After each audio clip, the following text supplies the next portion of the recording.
I saw most of the video that he had that said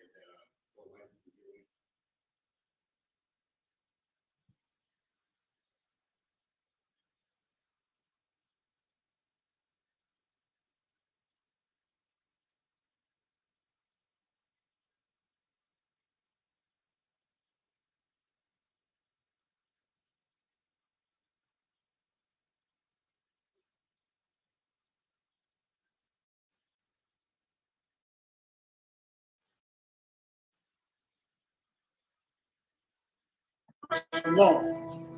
It's that time again, Israel.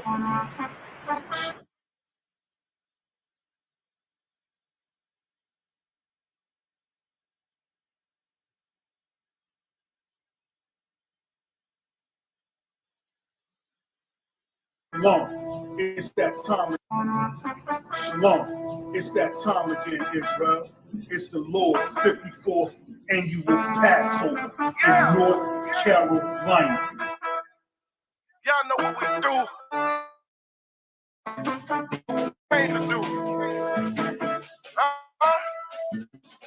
The I.S.U.P.K under Commander General YAHANNA will be hosting the Lord's 54th annual Passover in Raleigh, North Carolina at the Downtown Convention Center.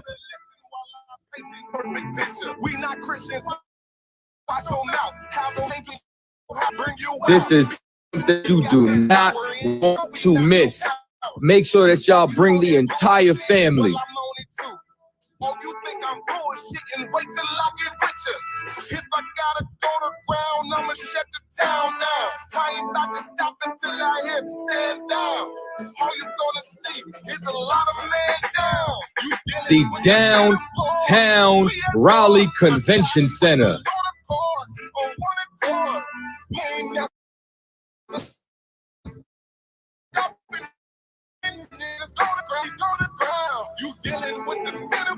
For Blacks, Hispanic, and Native Indians. Go to ISUPK.com to purchase your tickets today.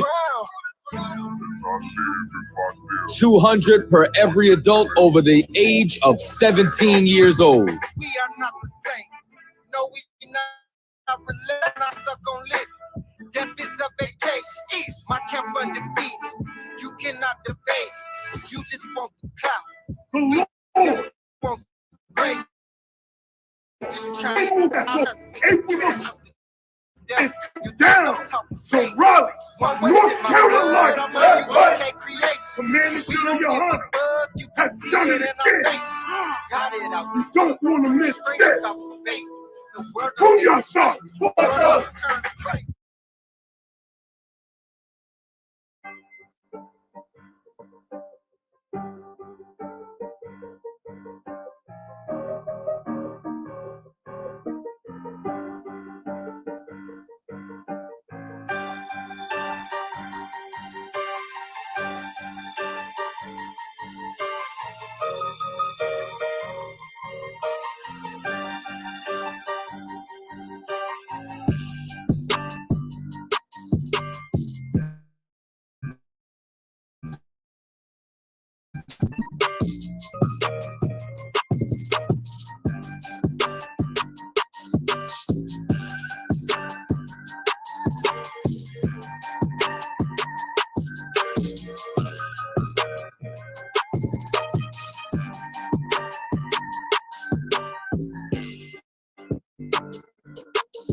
Shalom, Israel. This is a public service announcement to all the sisters out there. You already know what time it is. Them Passover corsages is absolutely it. If you a married sister, rock that red corsage. For all the single sisters out there, the white corsage was made just for you. Stop playing. You cannot be Passover ready without rocking one of these. Just $10 to complete that fit for the Lord's 54th annual Passover. Pre-order yours now. Click the link below for more info. For just $10, I got a feeling that this is just the right batch of flowers to have you looking on point and official. Sisters, make it your business to get you one. We hope to see you there. Shalom, Israel. Try. So I spit choo-choo, I taste the whole thing. Taking my style, I'm far from a language, just let me put it down, baby. She on the road, can't get around in my coupe, me and you, we just cruising through the town lately. Ask some question, girl, do you mind? What would it take to make you mine, please? So maybe you and we can try. So I spit choo-choo, I taste the whole thing. Taking my style, I'm far from a language, just let me put it. Oh yeah, it's going down. Join us for this year's All Black Party, hosted by Commanding General YAHANNA and the I.S.U.P.K. This year, it's going down in Durham, North Carolina at the Durham Armory. Last year, brothers and sisters came out from all over the world. It was a packed house to celebrate the 2022 Hebrew Academy graduate. These brothers faced life and death, and as a result, they were honored on this night for their sacrifice and their victory at the gauntlet. But wait, this year it's going down. There will be a Hebrew concert featuring Captain Akkad, 144 the Rebel, King Ty, Captain Ty Ward,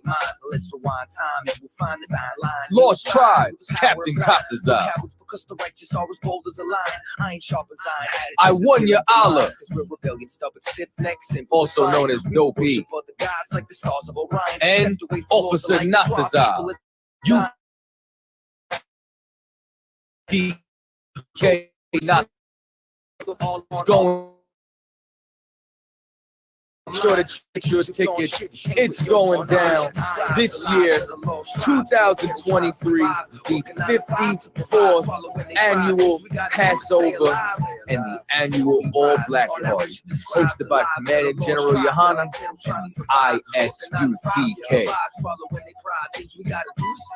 Still blessed and still we rise.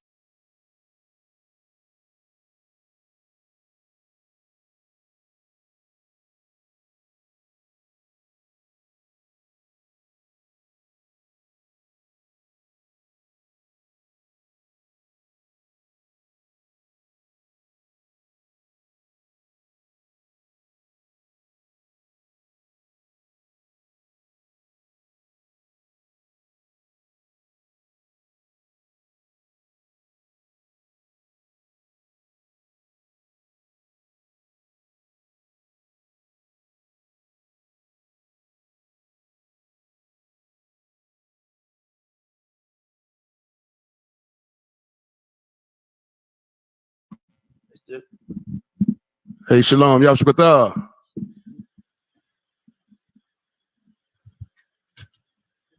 Salakia. Hey, Shalom, how about you, man? Yeah, Khan, we hear you clear. Most High in Christ. All right, we'll get started. Salakia, bear with me just a moment.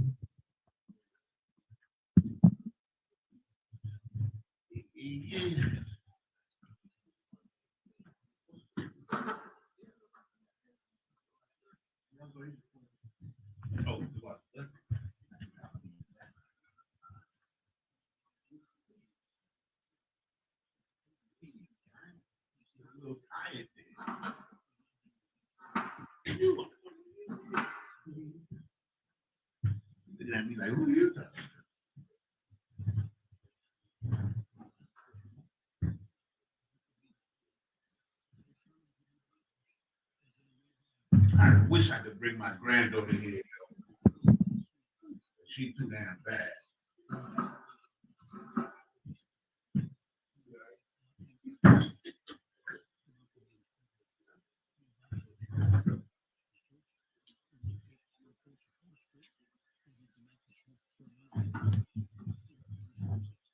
Tell you about the Holy Ghost.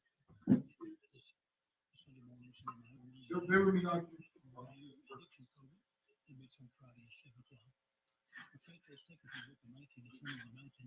Some great teaching of the Word of God, some great teaching of the Lord Jesus Himself on the Sermon on the Mountain. But in verse 41, the Bible says, "And whosoever shall compel thee to go a mile, go with him twain." Talk about second mile. Second mile Christianity. Yeah, like your dog. I learned that. Once in my life, I'm going to have two years.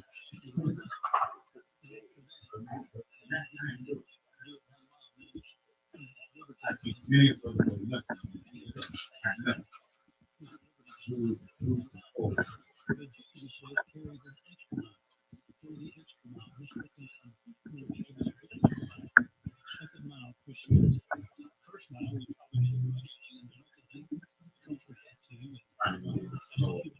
Hey, Slucky, can y'all hear me?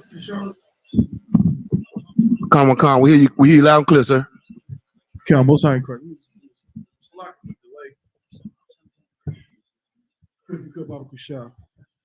the water. The other zone should be coming in. You know what I'm saying? So let's get right into it. Let's clap it up.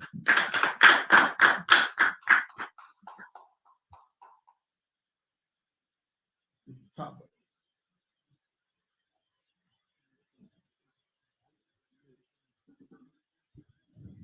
Shalom, Yahweh Shemel Shah, a thumb to all the brothers. Yahweh Shemar, the thumb by Shemel Shah to all the sisters. This is the Israelite School of Universal Practical Knowledge. Start out of 1 West 125th Street, Harlem, New York. Of course, under the leadership of Commanding General YAHANNA. You understand? This is the Monday night scripture breakdown class here in North Carolina. Of course, broadcasting from North Carolina. We got, we out here in Durham right now. We got Charlotte in the building. You know what I'm saying? We got Goldsboro in the building. Fayetteville should be joining us real soon. We also have some brothers more likely joining us from Jamaica. You know what I'm saying? From Bahamas as well. Maybe some others. You know what I mean? So of course we're gonna get right into it against Salaki for the delay. I mean, but this being a scripture breakdown, it's all about asking questions and everything, whatever questions you have. If we can answer it, that's what we'll do. Priest and officer of 1,000 holding it down until one of my Adawanyam takeovers here to take over. So if you got any questions of any kind, you know what I'm saying, if you're in the any of the rooms, just go ahead and raise your hand and one of the priests will, you know what I'm saying, let me know that you got a question. If you're in the room here in Durham, of course, same thing, just raise your hand and I'll see you. I can answer your question. Also, if you are tuning in online,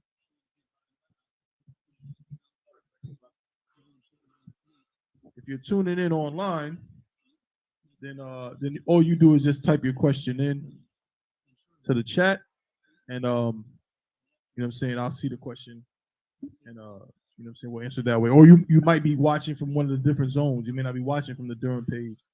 If you're watching from one of the different zones, same thing, type of question, one of the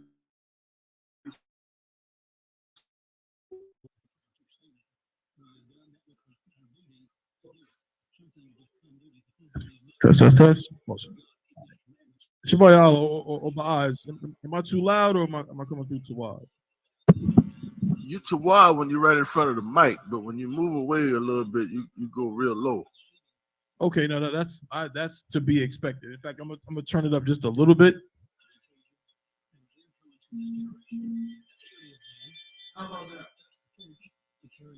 Like I can't hear you right now. You got to go in front of the mic. No sweat. Then that's exactly where I'm gonna be. All right, you too wide. As long as when I'm in front of the mic, you can hear me good. That's what matters right now. You know what I'm saying? But is there any questions in this room or any questions in any of the other rooms before, you know what I'm saying, we get into a little topic or something? Anything?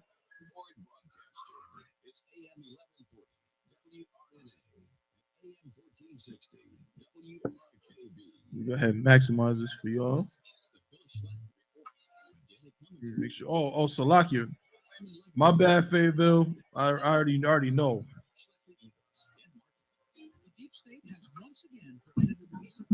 Hold up. I keep sending it to the wrong email. That's my fault.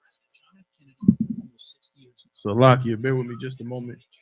Recently stated that the CIA's murder of my uncle was a successful coup d'etat from which our democracy has never recovered.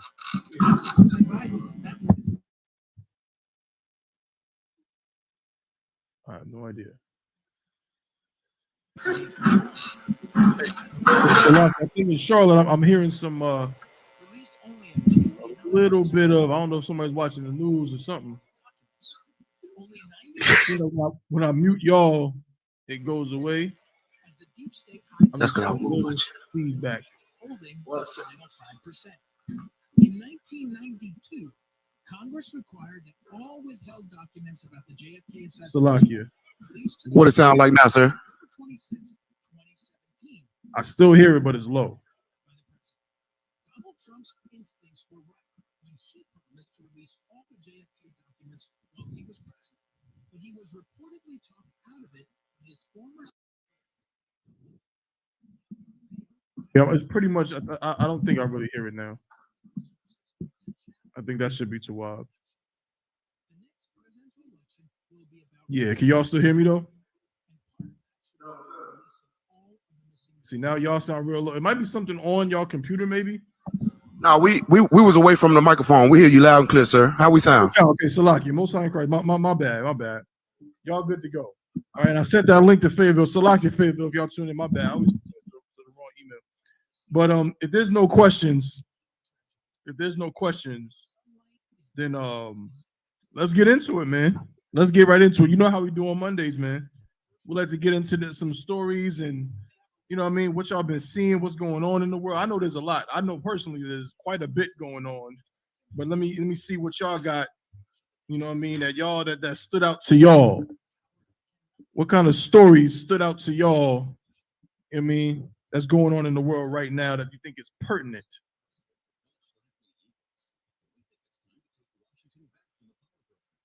Yanazar, I know you got something. Like I said, if I may, I'm just going to, the most obvious thing, of course, is the escalation of the beginning of World War III, of course. That's right. Because everybody's, setting it, everybody's putting their navies in the waters, everybody's getting their troops ready, and what we see here, what I see is the United States is getting ready to try to use these other nations to fight, to do their dirty work for them. You understand? But it's, of course, it's going to backfire on them. They think that they're going to get these other people to do the fighting, and the United States is not going to really get drawn in, unless Russia break through or China attacks Taiwan. So, but other than that, I see America setting these other nations up to do their bidding. And I was reading, if I may, sir, I was reading Ezekiel, and the thing that stays on my mind is that God has to make that move towards the Middle East. So what I'm looking for is clues as to what is going to make him make that move towards the Middle East. Because once he makes that move, that's it. I mean, you see, most of the questions,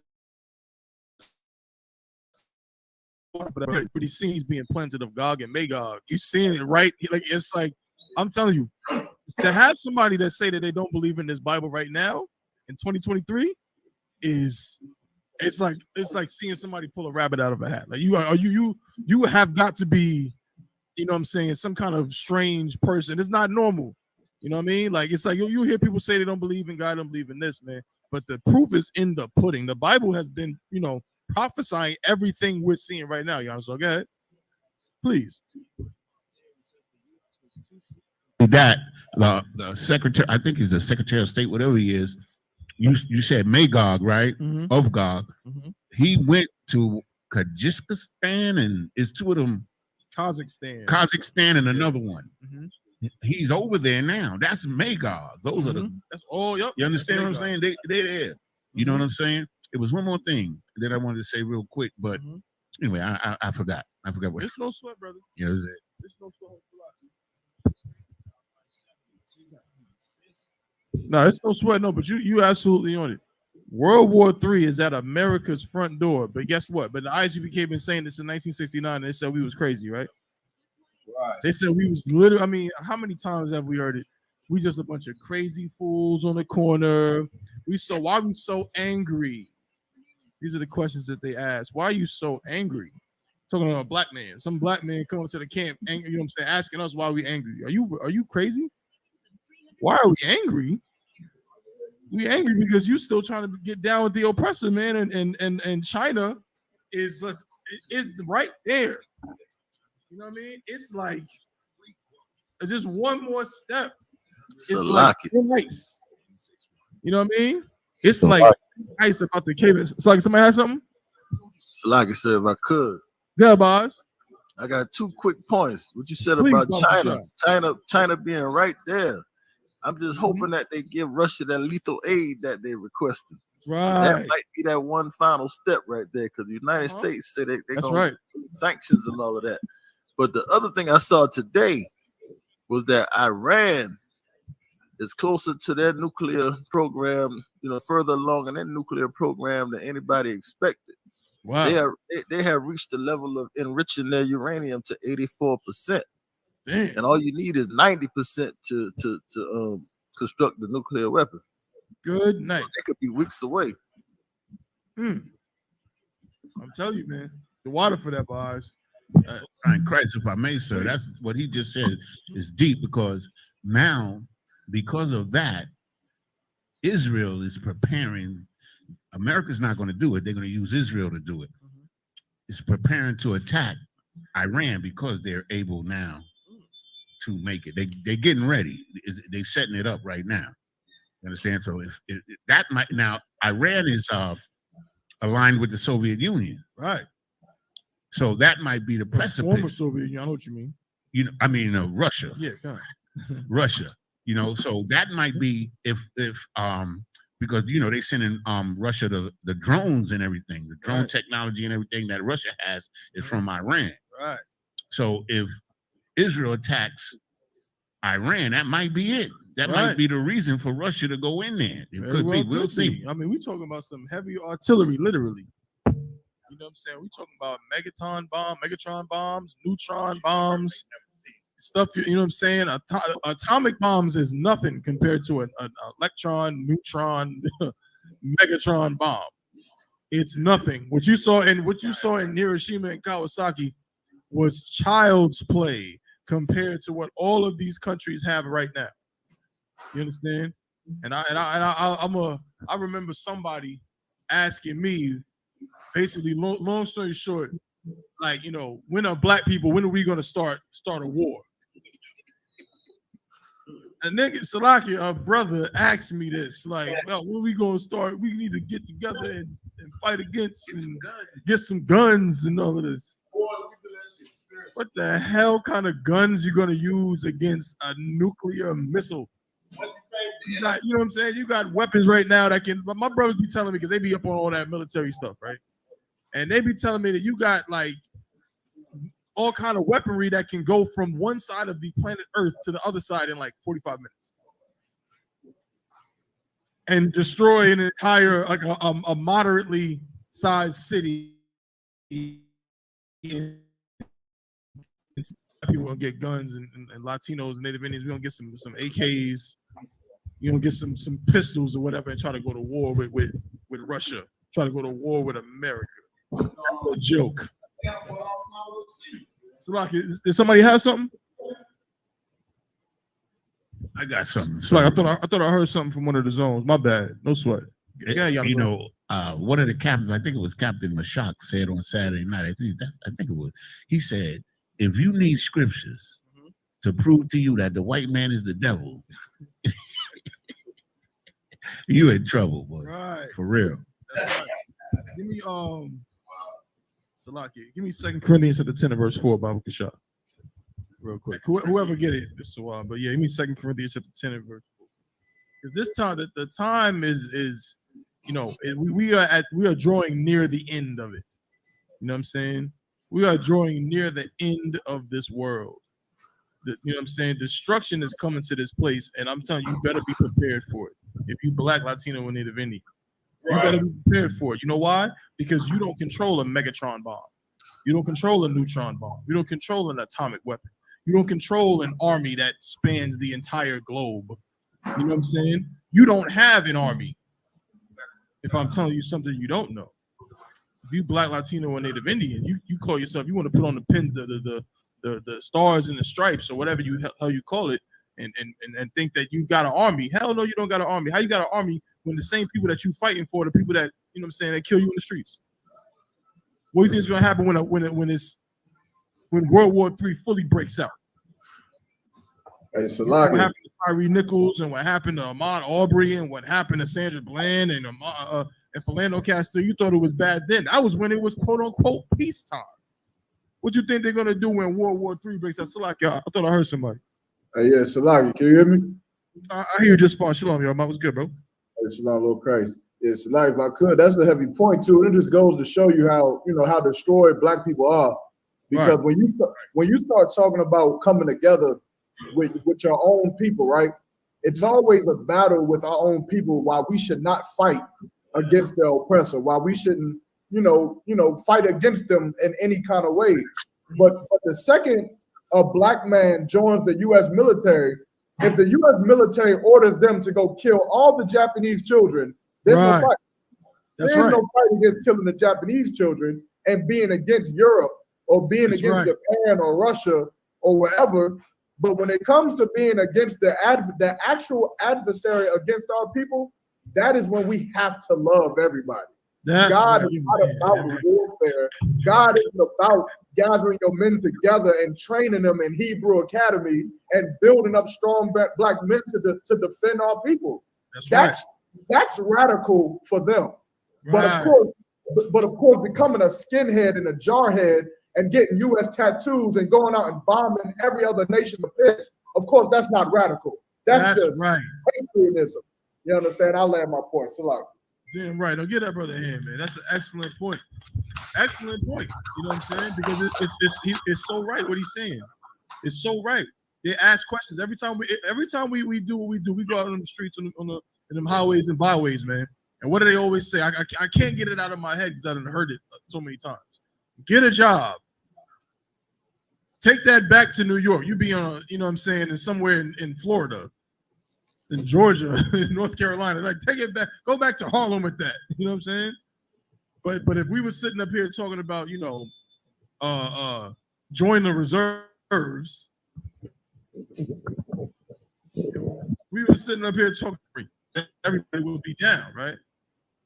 You know what I'm saying? Go over like Overseer Yarmark said, we can go over there and literally put a gun in a brother's hand and he can murder, you know what I'm saying, some Japanese person, you know what I mean, some Vietnamese person that he ain't never ever had an issue with in his life, all in the name of being a patriot.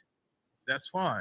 But going on the corner with a Bible and saying that the oppressors, the goddamn devil the Bible speaks of, because of crimes he committed against so-called Blacks, Latinos, and Native Indians, now you're crazy. Well, guess what? Then I'd rather be crazy. I'll be crazy. Me and my brothers will be all of that. You know what I'm saying? But guess what? At the end of the day, we're doing what? We're doing what the Most High told us to do. We're doing what's right for our people instead of just joining, you know what I mean, somebody that wants to, you know, turn me into some, you know, some war machine for a cause that ain't got nothing to do with my beliefs. What are you fighting for when you join these souls military? Christmas? You fighting for birthdays and Valentine's Day? Salakia. Salakia. Go ahead, boss. What you saying is so heavy because I hate when I'm talking to somebody in the military and then they come up and be like, you know, I'm fighting for y'all to be out here to have the right to be out here to do this, or I'm fighting for your freedoms. Man, you fighting for oil, man. You fighting for nonsense. You fighting for your oppressors' goddamn nonsense, man. Yo, that the water for that, boss. That's so true and so heavy. You have got to be a damn fool to think that Joe Biden is up in the Oval Office saying to himself, yes, we must go to Iraq right now, so that way the Israelites and the I.S.U.P.K can go on the street corners and teach. We have to do it so they can speak. You are an idiot. Joe Byron and all of them do not care about any of that. That's not why they do it. You understand? We got to be realistic. Anybody got that scripture for me? 2 Corinthians? I got it, sir. You got it, Apart?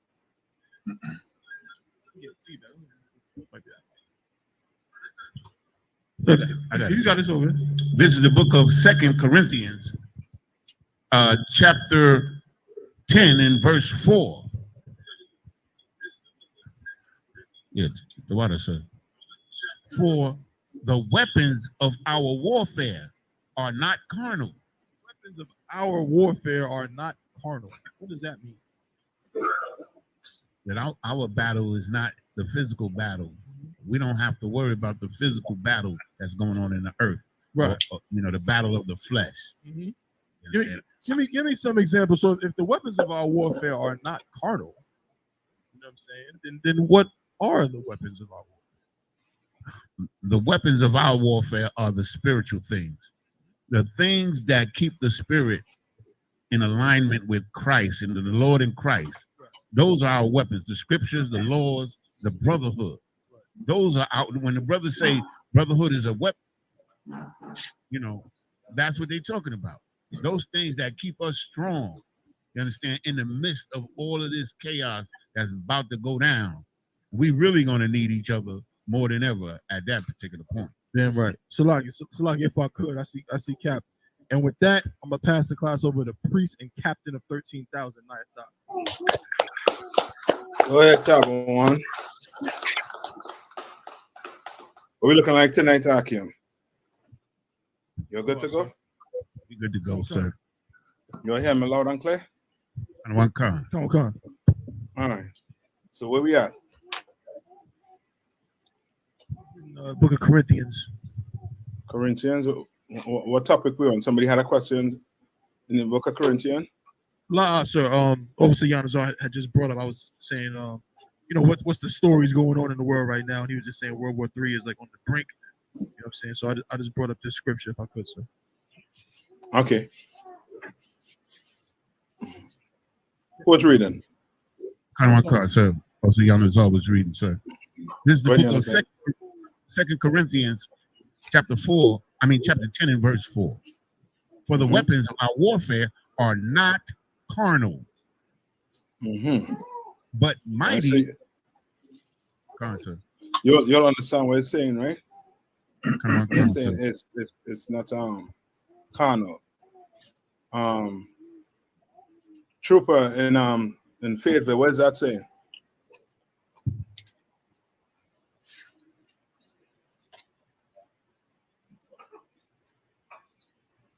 Fayetteville? You trooper there? Salaki, sir. What is that saying?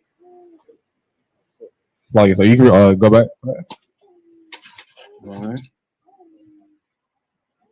Read one more time for him. Read one more time for him. Yeah, Yaniza. Or tell him where you're at, and Trooper, you read it. The book of 2 Corinthians 10 and 4. Chapter 10, verse 4. This is the book of 2 Corinthians, chapter 10, verse 4. For the weapons of our warfare are not carnal, but mighty.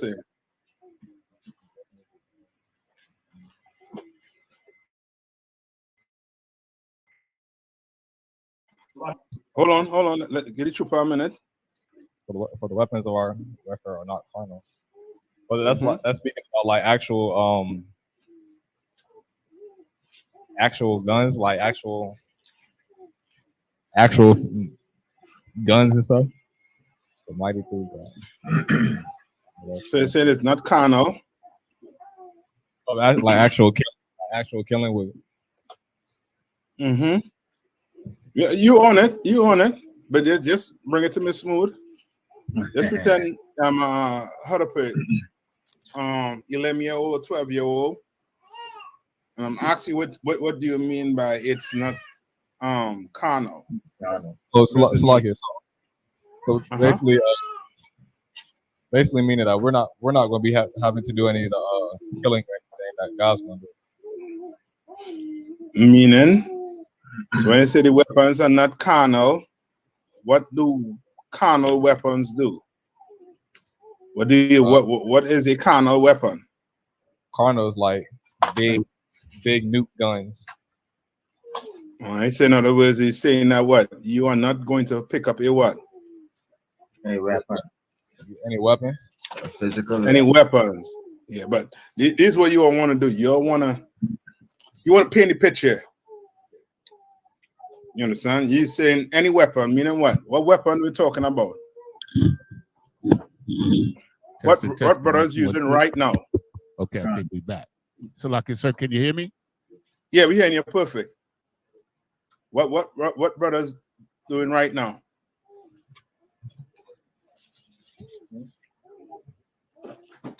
Trooper? Oh, it's like the type of weapons that you use, like Glocks. Huh? The type of weapons that you'll be using, like Glocks, aerial guns and stuff. Aerial guns? What you mean? AK-47s. I got the warships and everything. Right. Negroes ain't getting no warship. No.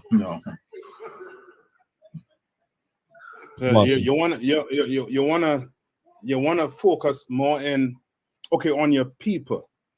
So when they say the weapons are not carnal, what book we in? You said what's up, like type of guns? What book are we in? Oh, 2 Corinthians. Right, who wrote the book of Corinthians?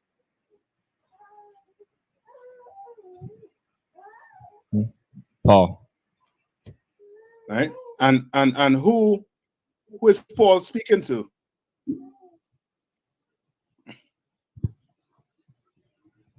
It's like I don't know. What? Fayetteville. Who is Paul speaking to? That's like Israel. Yes. You're sure Paul's speaking to the Israelites. So specifically blacks, Hispanics, and Native Indians. Right. Well, he could, once you say Israelites, that's who we're speaking about. If you want to be specific, yes, Kodam, that's it. Blacks, Hispanics, and Native Indians, to narrow it all the way down. All right. So Paul is speaking to Israelites. So you telling brothers and sisters what? What do some brothers and sisters have in their mind about getting out of captivity, getting free? What do they have in mind? Anybody? Hawa? Sir, Hawan? It's last year one. Uh-huh. I had something to add to that for me. No, the question, you heard what I say, right?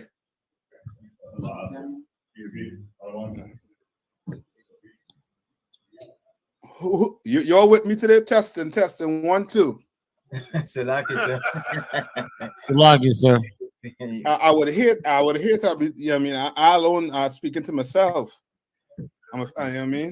Feel like I'm in solitary confinement. Come on, young man. Yes, some of us are thinking about taking up guns and trying to get ourselves, I guess, would be called free, but we realize that we're not going to be able to do that. But that's what Paul trying to explain.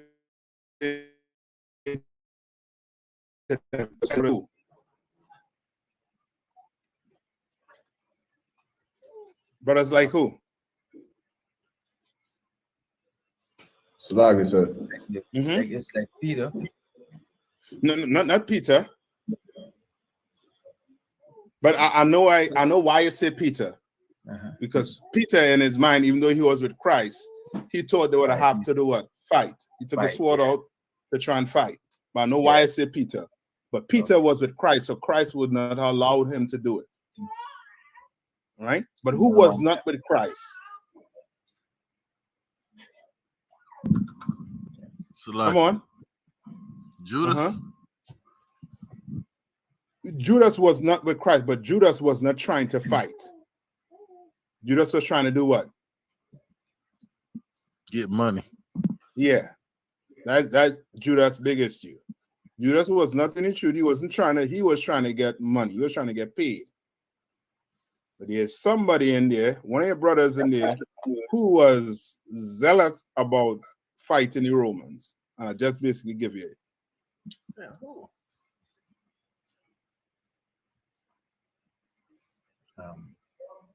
Salaki, sir. Yeah. You said his brother was not with Christ? He was not with Christ. Because if he was with Christ, Christ would have told him what? To not fight the Romans? You'd have been telling what Paul telling them right now. Where do you think Paul learned that from? From Christ. Yeah. Remember Romans 12 and 19? What does Romans 12 and 19 say?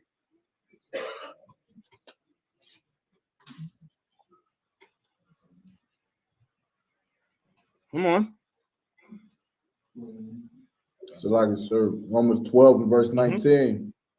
Dearly beloved, avenge not yourselves, but rather give place unto wrath. For it is written, vengeance is mine, I will repay, saith the Lord. That's why if a brother comes in here and starts speaking about what? Let's go buy guns. Let's go buy bullets. And let's go fight the oppressor. You know he's Fed. You know he's CIA. Right. I had to tell you that. You know he's trying to do what? He's trying to incriminate you. He's trying to turn you into what? Into a criminal. Yes. Right? Who was the dude that the Sadducees and Pharisees went through the crowd asking for instead of Christ? Salaki, is it John the Baptist? No, did they ask for John the Baptist? John the Baptist already lost his head. Okay. Salaki, sir. Barabbas. Who? Barabbas, sir. Who was Barabbas? Why was Barabbas in jail? Why they had him in jail? Why they was fitting to execute him? Or put him on corporal punishment? Why was he in prison? Was a murderer. Murderer. Look it up. Look him up. Because of insurrection, eh?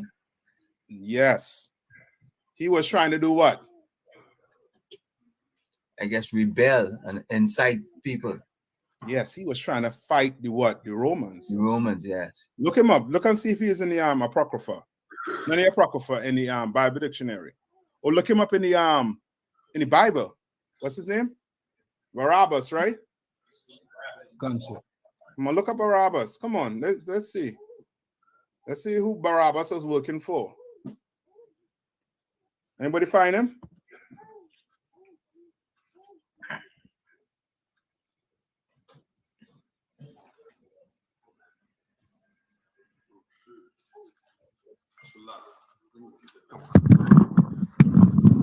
Salak. Come on. I got it in the Compact Bible Dictionary. What does it say about Barabbas? So it's Barabbas, a criminal chosen by the Jerusalem mob at the instigation of the chief priest. Why was he a criminal? Did it say why he was a criminal? No, but the Bible. For robbery, sedition, murder, and murder. Sedition? What do you mean by sedition? What's sedition?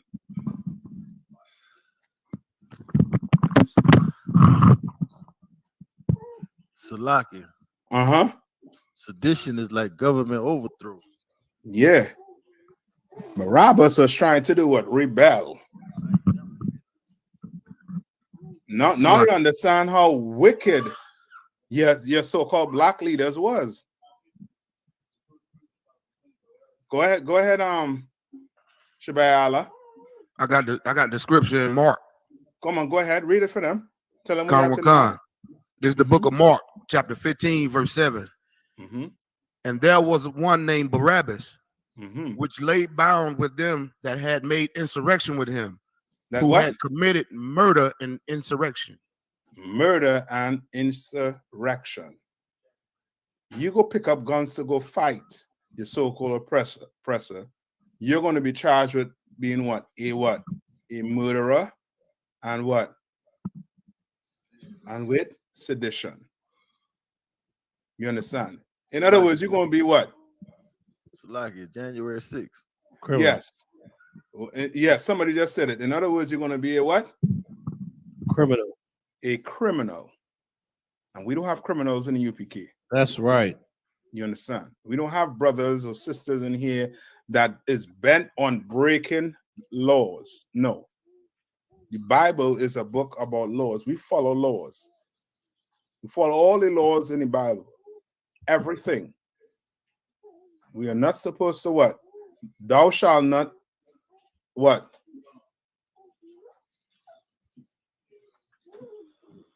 Thou shalt not kill.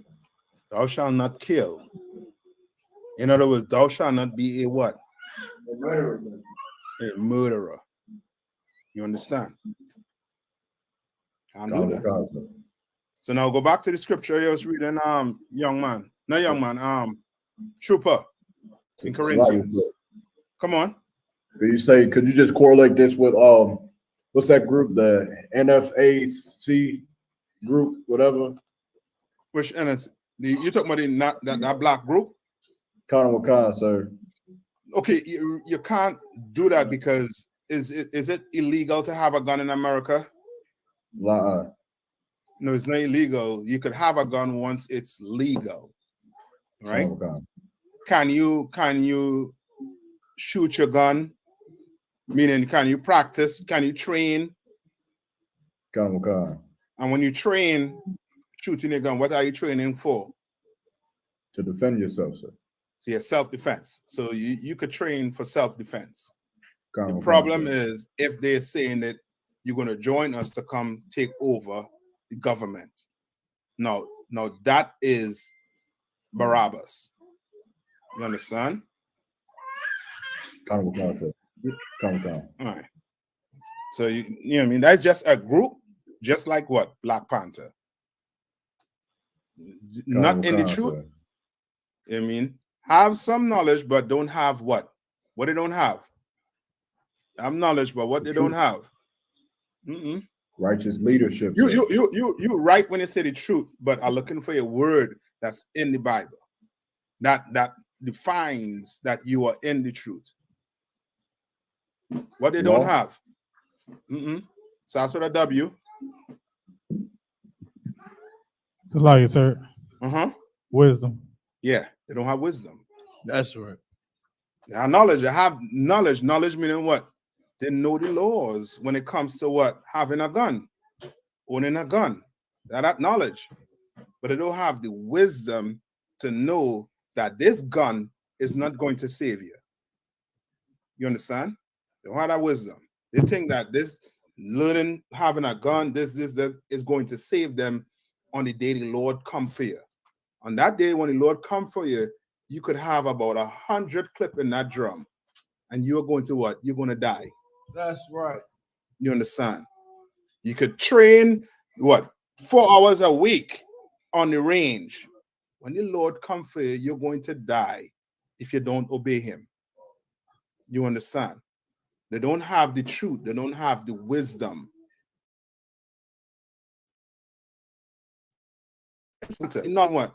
Are trying to, bring black people together in a way where, we could take care of each other. But the wisdom is that next step into really doing what? Doing it how the Lord wants us to do it so that it never fails. You understand? This truth is not going to fail. Guess who's going to fail? Who's going to fail? America, sir. Brothers and sisters who don't want to do what? Follow the Lord's statutes and command. Meaning brothers and sisters who do not want to be in this truth. They are going to fail. Simple. They're going to fail. Come on. That's like Jay-Z in one of his songs. He said, financial freedom, our only hope. Well, that's not true because look at Whitney Houston. She had a lot of money. She died a crackhead. Michael Jackson. Yes. You understand? Like, they don't have wisdom. What's wisdom according to the Bible? Give me it according to the Bible.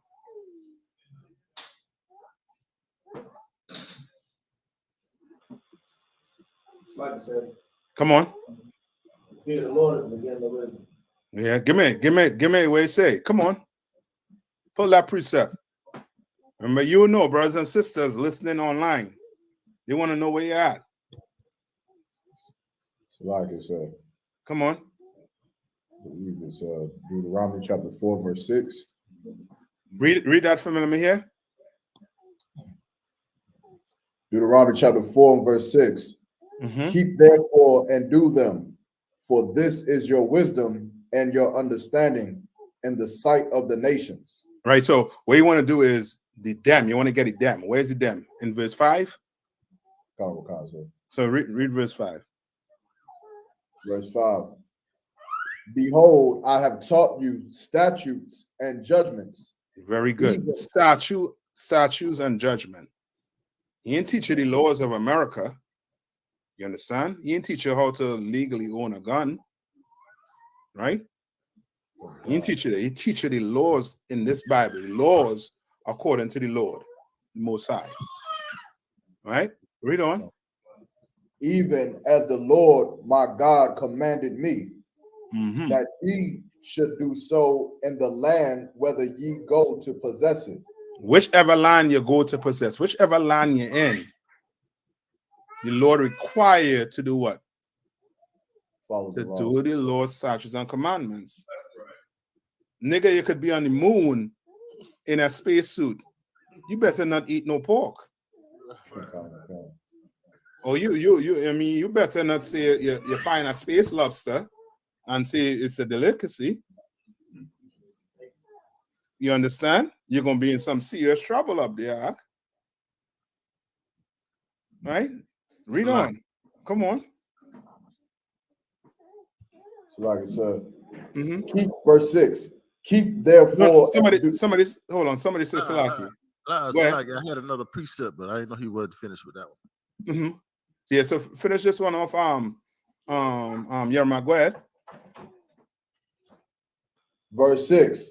Keep therefore and do them, for this is your wisdom and your understanding in the sight of the nations. In the sight of the what? The nation. Lord letting you know. You do what you tell it to do. You're gonna show, you know what I mean, you're gonna show some wisdom in the sight of the nation. So did the Black Panthers show wisdom in the sight of these nations? No.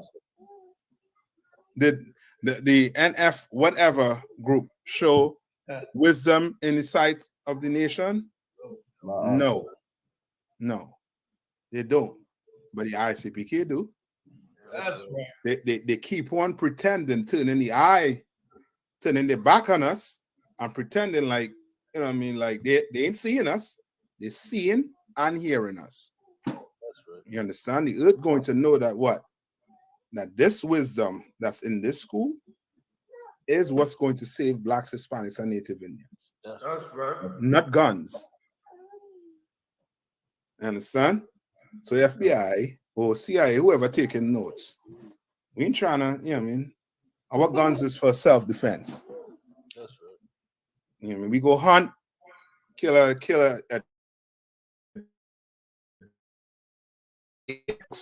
understand? But beside that, we don't need no gun to do what? To do what Barabbas was trying to do. We don't need that. Did Moses have guns? Did Moses have swords and shields? Bet you bottom dollar them men had it, but did they use it? They didn't use it. You know what I mean? You know, brothers, you know what I mean, some brothers like guns. So of course some brothers back then like what? Swords, shields, spears. They like it. But did they have to use it? No. They didn't have to lift one finger. All right. Now go back to Corinthians for me. Baz, what's that one you had for me? Oh, Salaki, sir. It's Book of Proverbs, chapter 9, verse 10. All right. Go ahead and read it for me. Oh, I lost it. What? You lost it? Ain't no sweat. Let the There we go. I got it. It's the Go book ahead. of Proverbs, chapter 9, verse 10. The fear of the Most High is the beginning of wisdom. That's it. You hear a man saying he don't fear God, he is retarded. He mentally handicapped. Read that one more time. The fear of the Most High is the beginning of wisdom. You better fear the Lord. And fearing the Lord is doing what he said to do. You understand? Fearing the Lord is not sitting on the fence and watching. Fearing the Lord is doing what he said to do. You understand? So, like, sir. Come on. I got another precept. I was wondering if we could use it for the weapons for our weapons of warfare not being carnal. Okay, hold on. Was that it, Baz? Like it was a little more. Come on. So I thought and the knowledge of the holy is understanding. And the what? And the knowledge of the holy is understanding. Yes. The righteous man, the knowledge of the right, meaning what? A righteous man is going to do what? What knowledge is he going to give you? The knowledge of the knowledge of the scriptures of the Lord. Yes, that's what he's going to give you. So did Christ say to go buy weapon, to get weapon? Concept. And what he said to go buy a weapon for? For self-defense, sir. For self-defense, not to take over, not for sedition. You understand? So a righteous man would say, you go get it. You could get a gun, but make sure it's legal. You understand? If you're a felon and you're not supposed to have a gun, don't worry about it. You got brothers. That's right. You understand? You don't worry about it. You do everything legal. You understand? Okay. That's what a righteous man will tell you. Right? A man who is not righteous, he's going to tell you what? You're a coward. You should go, we should get guns and go take over the government. He will tell you you're a coward. Guess who's a coward? He is a coward. That's right. You understand?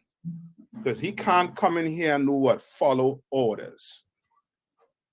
You understand?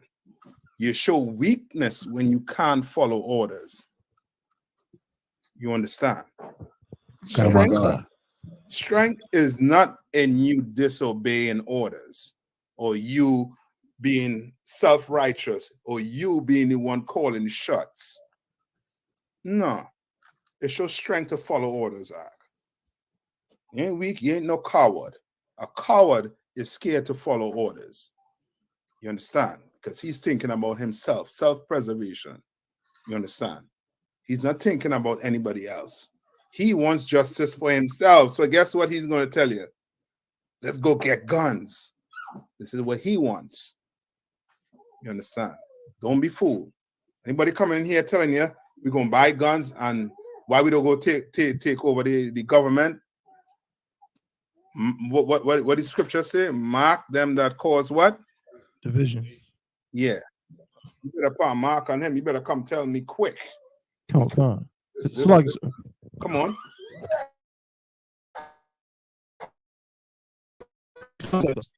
Durham, can you hear us good, sir? Yeah, you're hearing you perfect. Come on, we good. Yeah.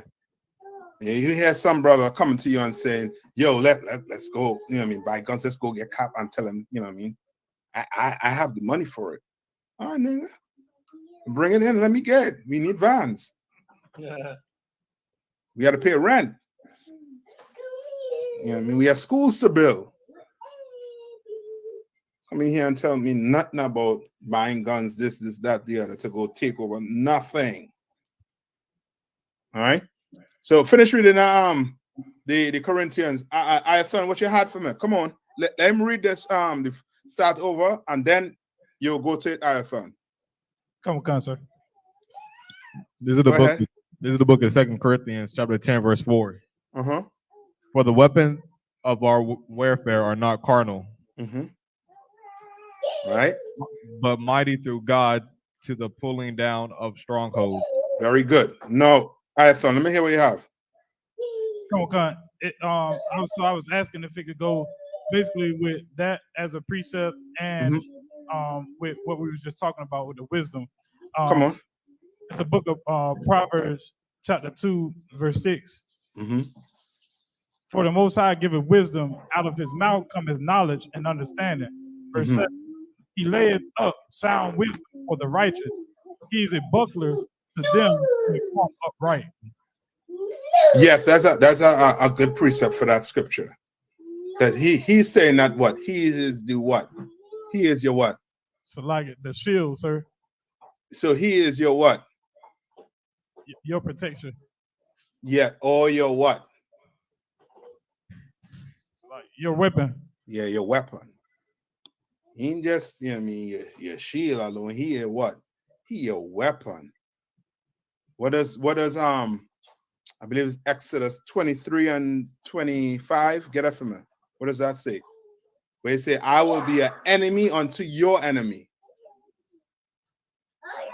All right, young man.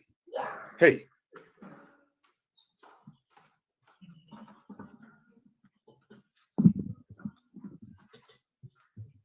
Like I said, Exodus 23 and verse 22. Go ahead. But if thou shalt indeed obey his voice and do all that I speak, right. This is what? This is the fear. This is the fear in you. The fear in you is going to do whatever the Lord say to do. Read on. Oh God. Then I will be an enemy unto thine enemies, and an adversary unto thine adversaries. You understand? He is going to be your shield, your buckler, your spear. He is going to be what? Your gun, your what's that what does I.S.U.K call his air defense? Mr. Iron Dome. You understand? He gonna be all of that in one. He gonna be your offense, defense, everything. Right? And now go back to that second part in Corinthians. Young man, not young man, trooper. Sir. But mighty through God to the pulling down of strongholds. What is that saying? What is that saying? Come on. Let's lock it up. God gonna that the Most High is gonna put down like all the big stuff in America. Read it from the top. Read it from the top. Read that scripture from the top. For the weapons of our warfare are not carnal. So what is the top one? Correct me if I'm wrong. What is the subject? What's the subject in this case? So you said what is the subject in this case? Yeah. I believe the subject of this sentence would be the weapons. Yes. I ain't knowing, you know what I mean, big English major, but you know what I mean? I know a little something. I know a little something. So the subject in this case, meaning what is the point they're trying to drive home in this sentence? Weapon. What is your weapon? The Lord, sir. True. You're right, Yerma. Read on. But mighty through God to the pulling down of strongholds. You're skipping through. Don't skip for me. Read from the top. Sir. For the weapons of our warfare are not carnal, but warfare are not carnal, but mighty through God to the pulling down of strongholds. Right. So it's not what carnal, right? So what it is? What did it say it is? What is it? What is your weapon?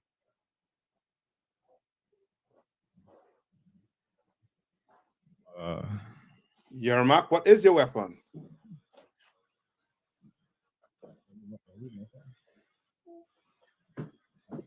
Oh, Slocky, sir. It'd be Say that one time. It'd be the Most High.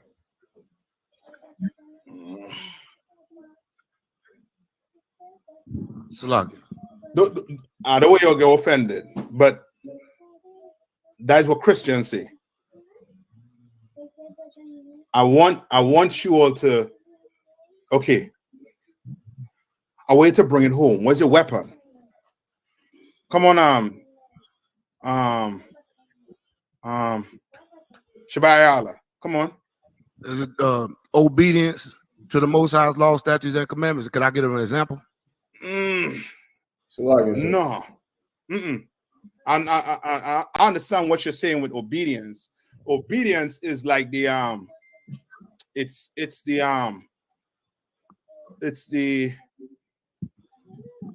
how to put that, boy? It's like a product, a byproduct of your weapon. Come on. Come on, who's this Salaki here? Salaki, sir. Mm-hmm. If I may, the weapons of our warfare is the truth and the brotherhood that comes with it. Okay, what you're saying is right. This is, I mean, don't get me wrong. What you're saying is right. But I want you to drive it home. I want you to, when you say it's brotherhood, you're going to have to explain what you mean. Because then a Christian going to be like, we have what? Brotherhood. We have this, we have that. The Lord. You understand? You want to drive it all the way home. What it is? I.S.U.P.K. Yes, but give me a little more. What's your weapon? The Bible. Yes. The word of the Lord. That's it. You understand? What you go out there with is a what? A mic, a speaker, and a what? Bible. You understand? And what you're saying is tearing down. You are tearing down what? The LGBTQ community. You're tearing down the government, the oppressor's government that's against us. You understand? You tearing down, these are what? These are so-called strongholds. Because the LGBTQ community, they what? They have a stronghold, Akim and Akwath, that is ridiculous. Whereas they are making you love them. Now, if you don't love them, guess what they're saying? You are homophobic. Right. Something is wrong with you. They're forcing you. But you go out on the street and you speak against it. You say what? The Lord is against that type of lifestyle. You speak on the government. The Lord is against capitalism. He's against what the oppressor is trying to push on us. Against everything. Voting. He against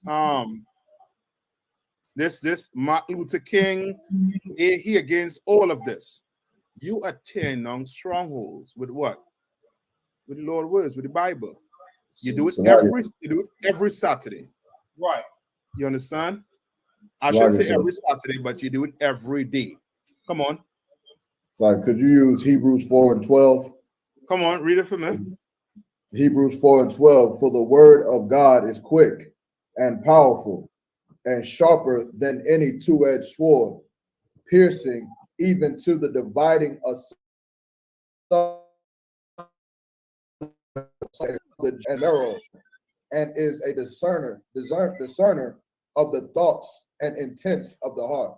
Yes, that's it. That's it. That's it. Perfect. You understand? You're good with that? I don't want God. Come on.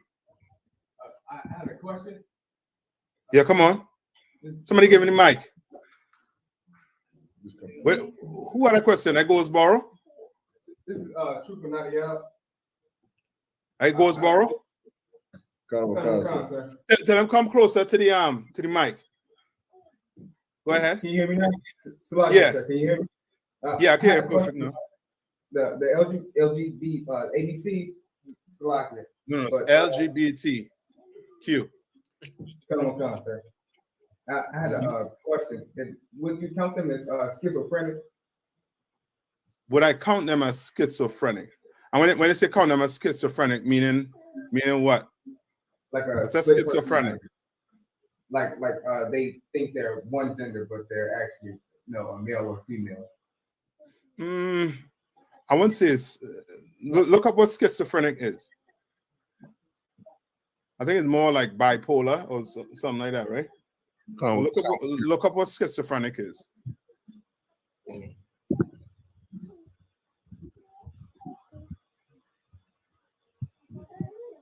It's like it kept. Who got it? Like now, I was gonna say, I think schizophrenia is more along of like Ashmodeus with that woman, seven husbands. Okay, we can figure it out. Somebody just need to pull it in the dictionary.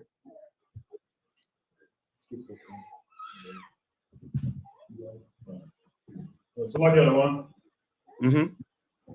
This is the definition of schizophrenia: a disorder that affects a person's ability to think, feel, and behave clearly. Say that one more time. What? A disorder that affects a person's ability to think, feel, and behave clearly. Or to behave clearly, right? So I would say more on the part of they're thinking, because they do think what the man think there's they're a woman trapped in a man's body or something like that. A man trapped in a, oh boy, I'll just label it as a disability. I can't really come on. I've seen schizophrenics control and almost maybe mildly get well and suppress their habits, but I've never seen an LGBT person take medication for that illness. Nothing works. Right. And so I won't say they're schizophrenic. There's I forget the term they use, but they do have a mental disorder. Right? They share like a delusion aspect, but it's totally different spectrum of mental illness. Yeah. So I can't say it's schizophrenia, because there's so many, like so many mental illness that they do have. But to say the old schizophrenic, I can't say that. All right. Salakia, sir. Come on. If I may. I think they have a term called it's some kind of sexual dysphoria. Right. Where I guess like a confusion. Like you're not satisfied with who you are sexually or gender wise. Yeah, I can't remember off the top of my head, but that is more on point with the LGBTQ community, where they do have it's a mental problem that they do have, because some of them been molested, majority of them molested, and they have not been treated for it. And because of that, they turn to that lifestyle. And some of them go down that road because they choose to go down that road. Right? All right. But Trooper, you understand? So I can't say they all schizophrenic, because you could be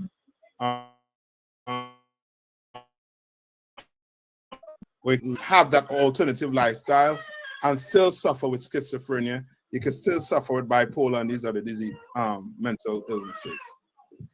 All right. Well, what we can say according to the Bible is what? What can we say about them? The LGBT. It's unlawful, sir. It's unlawful, but more along the path of trying to get their like a disorder, like to zone in on the disorder, where it comes from. Go ahead. A demon. It's a demon, right? But give me it in Romans 1:26.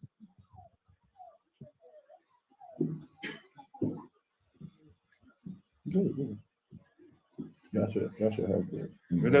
Where does it come from? Lucky, sir. You said what is schizophrenia or the LGBT? No, not schizophrenia. More so, the Bible describes where the where the LGBTQ, where all of that comes from. Lucky, sir. Come on. This is Romans chapter 1, verse 26. For this cause God gave them up to vile affection. For even their woman did change the natural use into that which is against nature. No, that vile affection the Lord gave them up to, where did it come from? So, like you said, the lust of their own hearts. That's it. Yeah, that whole community is built on what? Lust. On lust. That's it. That's what I could say. It's built on lust. That's right. And where's the precept? Salaki, sir. Come on. That next verse was about to hit it right on the nail. Come on, give me the next verse. Salaki, sir. Verse 27. And likewise, also the man, leaving the natural use of the woman, burned in their lust, one towards another. Burn what? Burn in their lust, one towards another. Burn in their lust. Burn.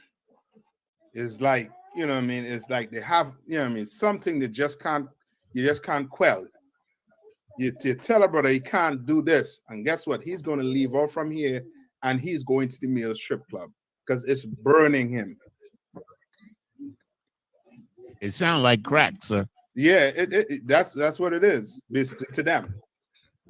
You understand? It's like it's burning in them. And the bones, everything on fire. They have to have that. And you could fight it. You can fight it.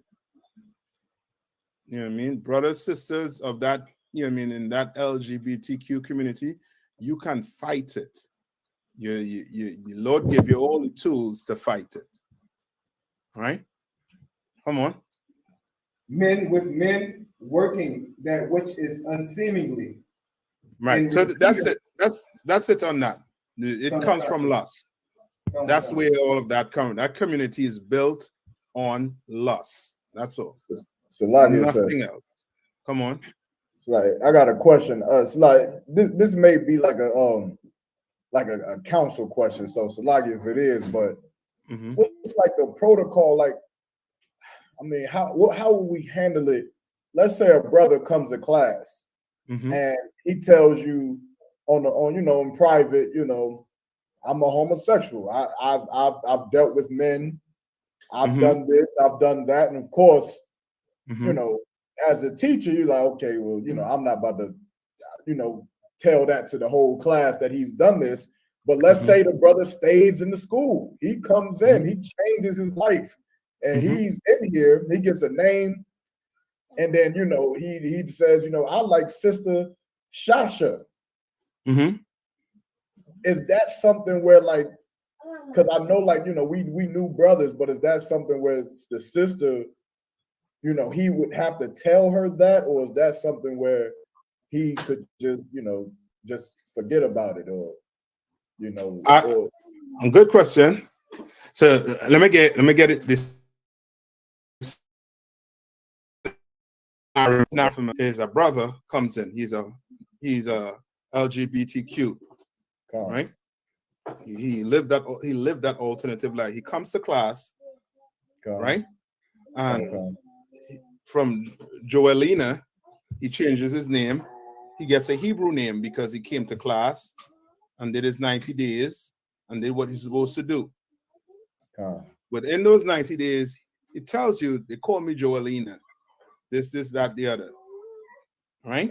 He discloses that information to you in private. Right? But he did his 90 days, and within 90 days, you could see what a change in him. Right? He gives up the lifestyle. Right? Get his name. Now, Question. Who is he now? He's Trooper, who whatever his name is, sir. Trooper, whatever his name is. He's no longer Joelina. So you can't bring up Joelina again. That's dead and gone. Unless he goes back into that lifestyle. You understand? That is dead and gone. Just like you became Yermak, whatever you did in the world, it's done. Yermak never did it. So Salagi, sir. If I could, so then what about like the aspect of like disease? Like let's say he contracted AIDS or HIV from that lifestyle, and now he's courting a sister. Is that something where you got to tell that sister?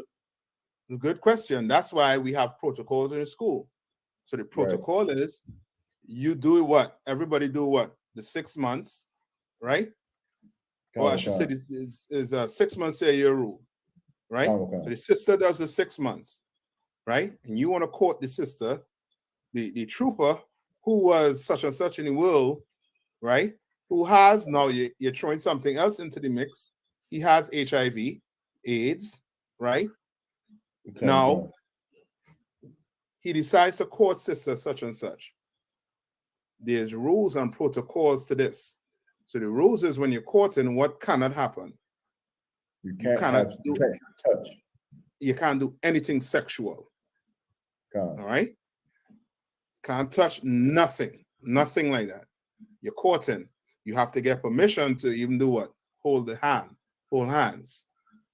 You understand? You have to get permission to even go for what? Lunch or dinner or walk, whatever. Anything physical, anything with that physical, that with physical, you have to get permission. Now, let's say you do all of that and you want to go down the path of actually getting married, meaning what? You have sex. Yes. Then what is in place is each person will get a what? A test. Yes. Sexually. Everybody have to disclose what they bring in. Right? What they bring into the table. You have to disclose that what you bring into the table. Right? Then the decision will be made whether if the trooper or the sister would like to what? Complete the deal. Yeah, complete it. You understand? So that's why it's very important you follow the rules in the school.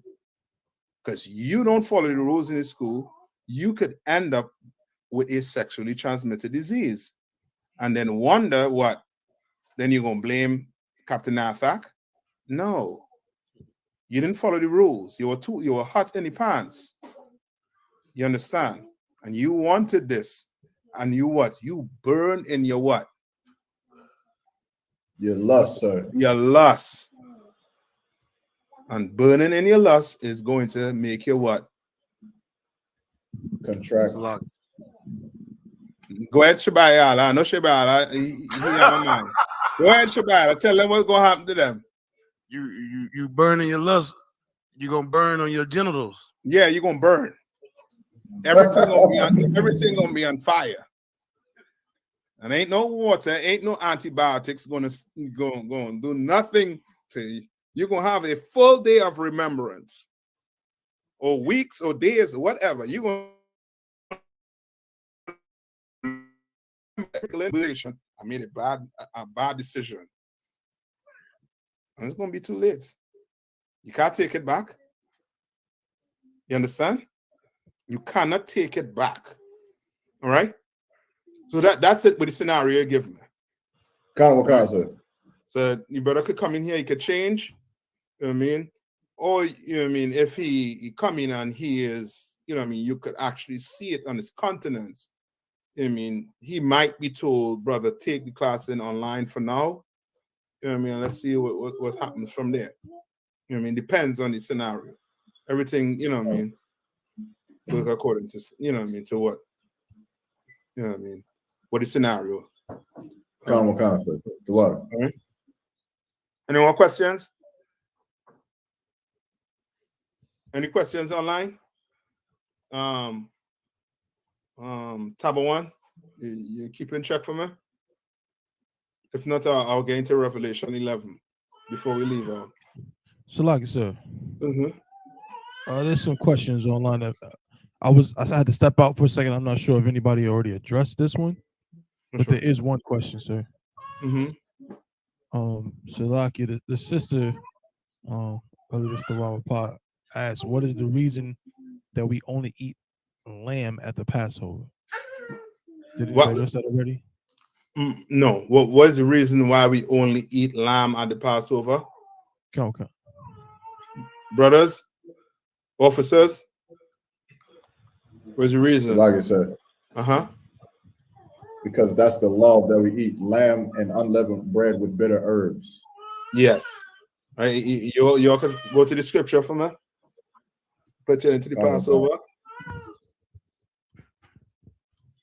Then you go right to what? Leviticus 23. And see if it says it in there.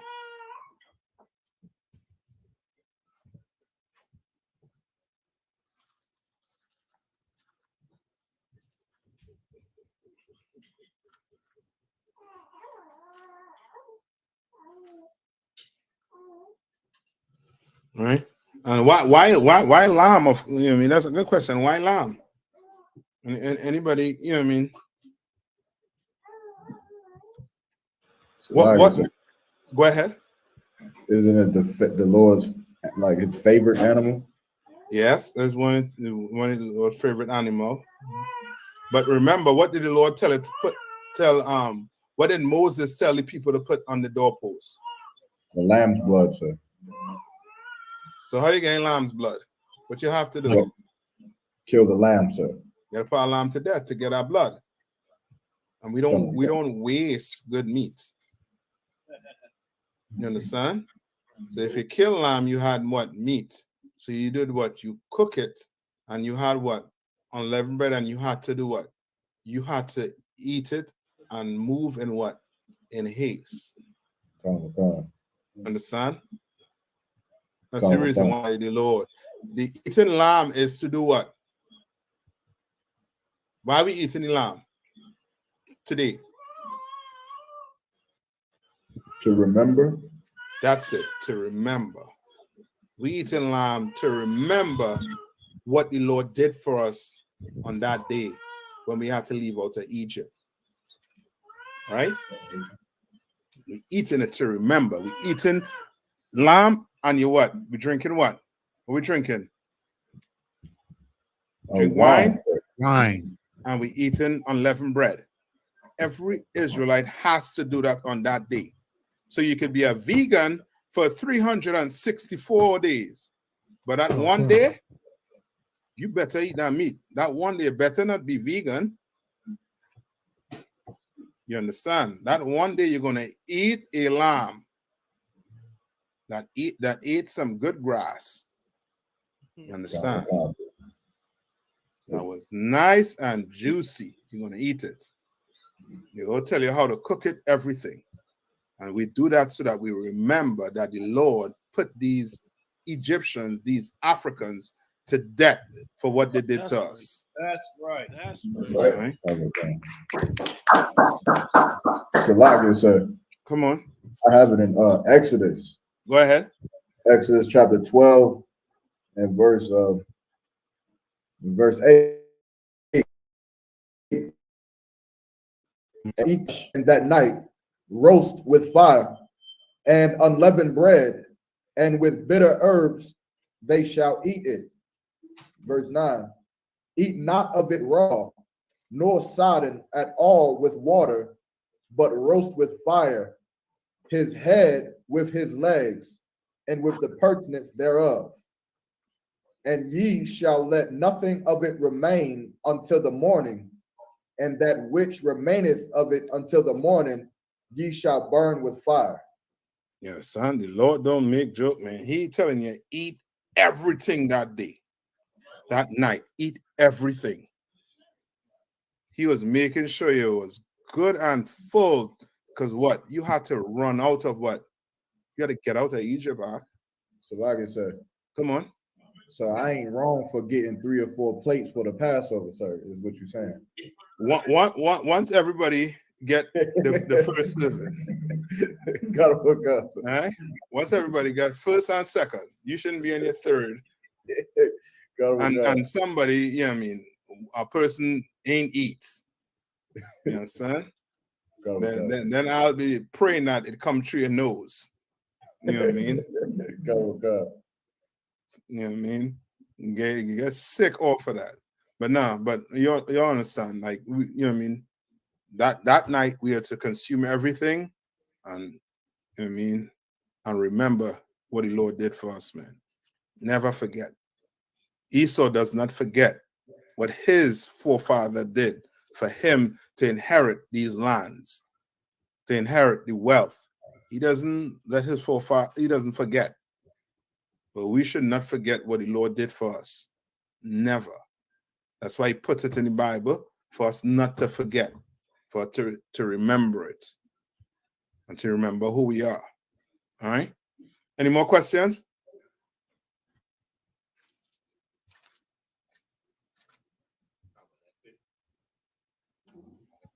You're good to go? All right, let's go to Revelation 11. Let's cover a little bit of Revelation 11.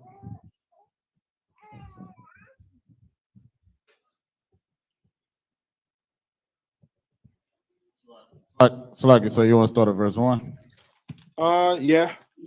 This is the book of Revelations, chapter 11, verse 1.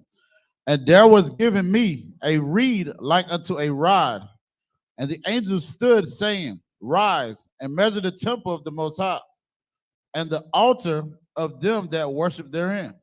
All right, so what is that saying? What is that saying there?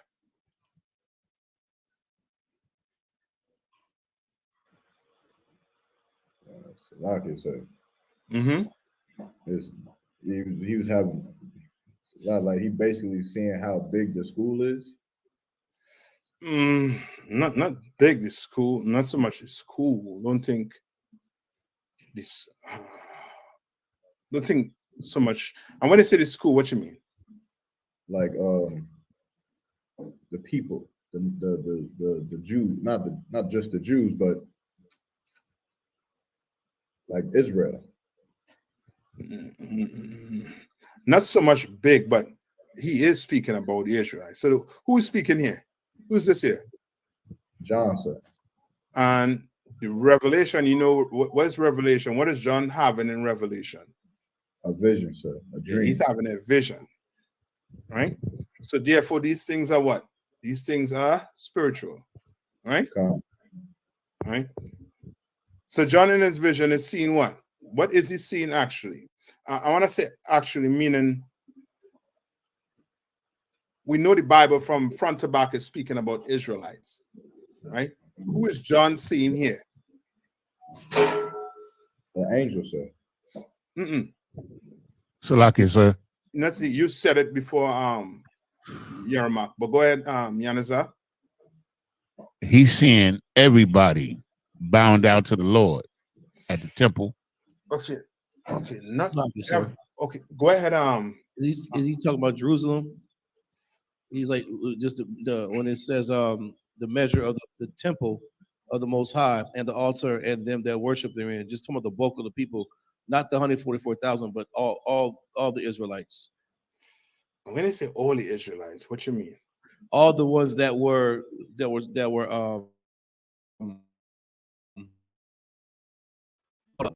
that were caught up? The ones that kept the laws and kept statutes and commandments, the righteous ones. Okay, remember, stay on scripture, right? Stay on scriptures, right? When I say stay on scriptures, meaning this: who the Lord say He gonna save? Israel. Yes, but Zechariah 13:9.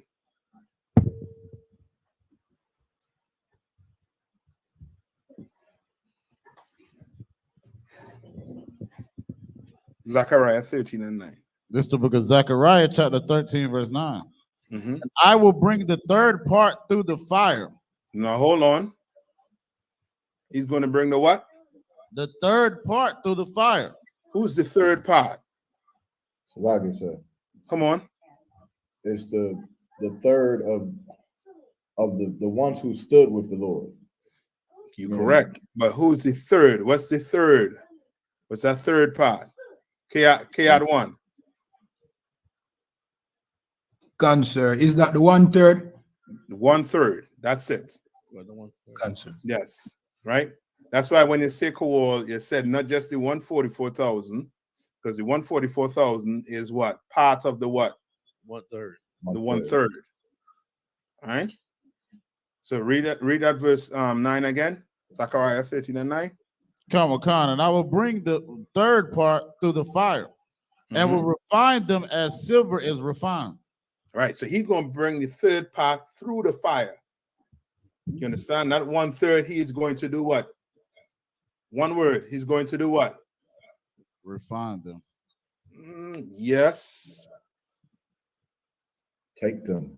Yes, but how would you explain it to a child? He's going to what? Redeem or take back. He's going to save them. Save them. Come. He's going to save them from what? Destruction. He's bringing them through what? The fire.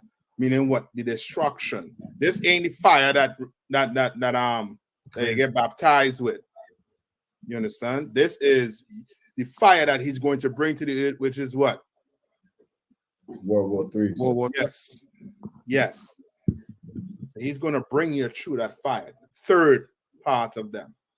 Right? Any more on that 9? Kodam? Come on, sir. And will refine them as silver is refined, and will try them as gold is tried. They shall call on my name, and I will hear them. Right, and he will try them. You understand? He's going to pull you through that fire, right? So I shouldn't. Okay. You could precept it too with, you know, I mean, the trials and tribulation we're going to have to all go through to come into the kingdom of heaven, like what we're going through right now. You understand? Like your mother going, you know, your mother and father against what you're doing. Your friends, you know, I mean, upset with you because you ain't celebrating birthdays, you ain't hang with them no more, you ain't smoking with them no more. See, he bringing you through that fire. Yeah, he's refining you, right? Now go back to Revelation, right? So you know that is the what? The 1/3, right? Go back to Revelation and read verse 1. Come. This is the book of Revelation, chapter 11, verse 1. So like it, sir. Take your time. Let the trooper read it for me. Slot you out one.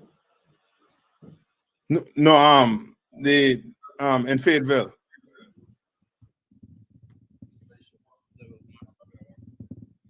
So this is the book of Revelation, chapter 11, verse 1. And there was given me a reed like unto a rod, and the angel stood, saying, Rise and measure the temple of God, and the altar, and them that worship therein. So this is speaking about who? Who could only be in the temple? Salaki, sir. Come on. The I.S.U.P.K? Yes, but okay. Remember also too, right? When it was coming out of Egypt, right? Right? With a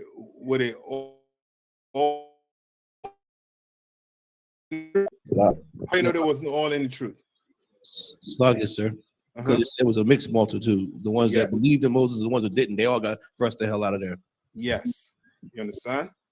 So in other words, you correct when it's the UPK, but there are brothers and sisters who support us that you don't even know. You understand? But they just ain't in here, but they do support. So like it, sir. Come on. If I may, sir, it's a question. Like in Jeremiah 15:11, right? Which reads, the Lord said, verily it shall be well with thy remnant.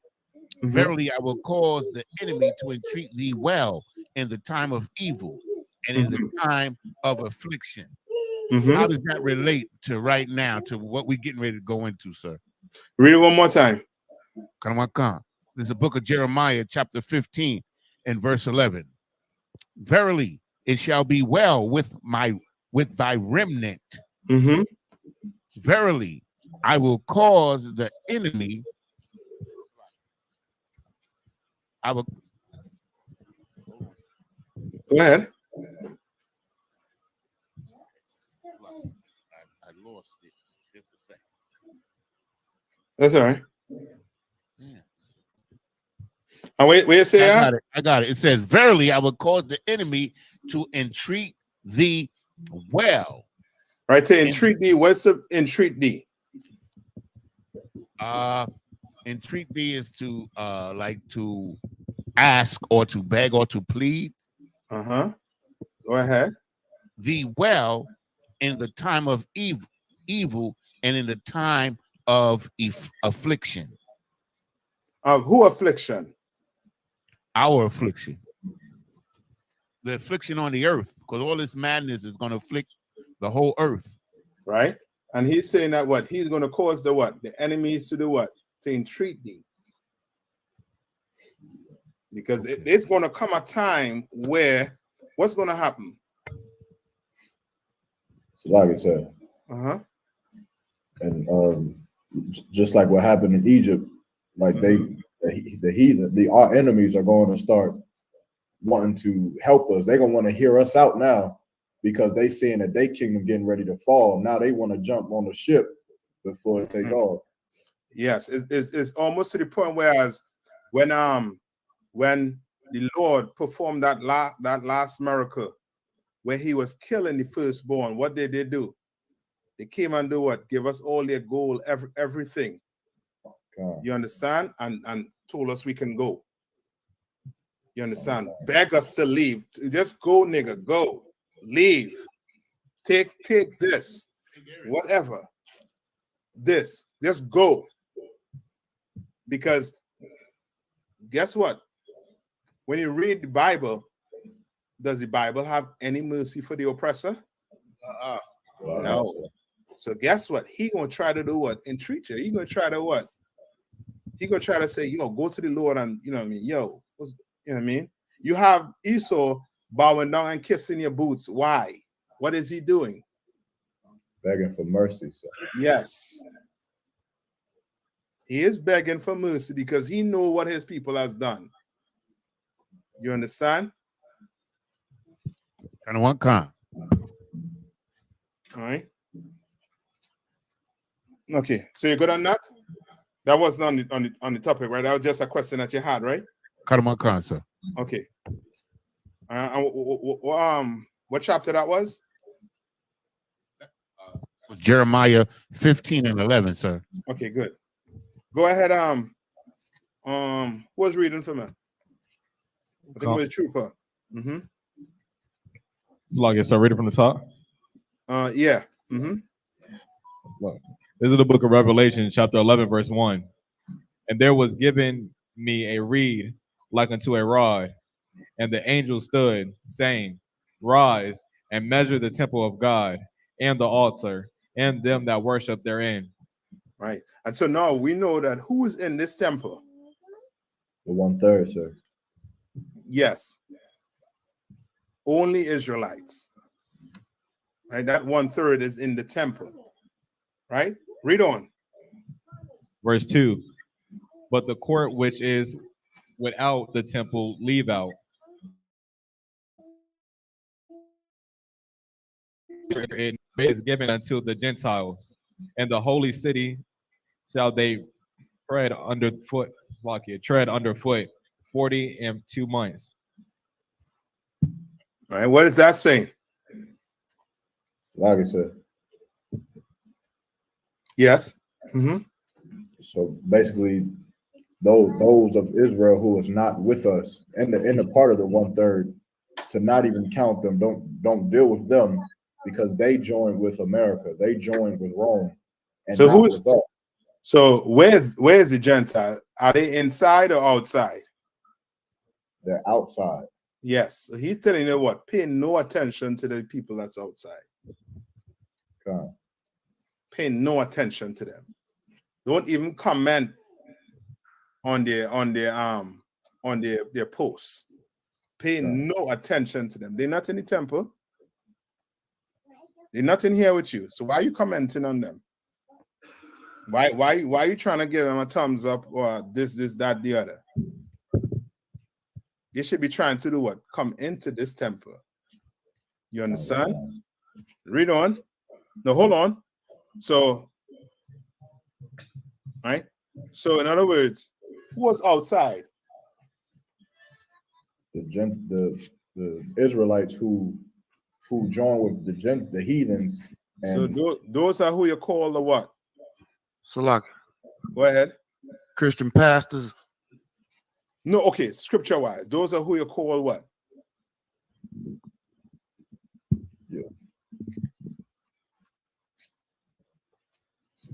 So like I said, it'd be the 2/3?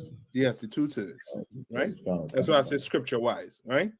So these are your what? Your 2/3, right? Who don't make it into the kingdom of heaven when Christ returns. Right? But what will happen to them? Mm-hmm. They shall perish. They're going to perish, but what will happen to them in the end? This is the part where it says they're going to be a part of the second death, I don't know. Yes. So they're going to be what? They're going to be born back into where? Into the kingdom. That's right. Right? Natural again, right? Or reincarnated in, you know what I mean? They're going to be reincarnated. Right? No, concept. Now, what does the holy city represent? The kingdom of Salaki, sir. The kingdom of heaven. Yes. Which we call what? Which we call the what? The new kingdom. You're almost there. You're almost at it. The New Jerusalem. Right? New Jerusalem.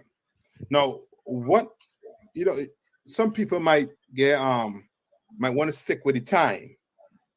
How would you describe that time?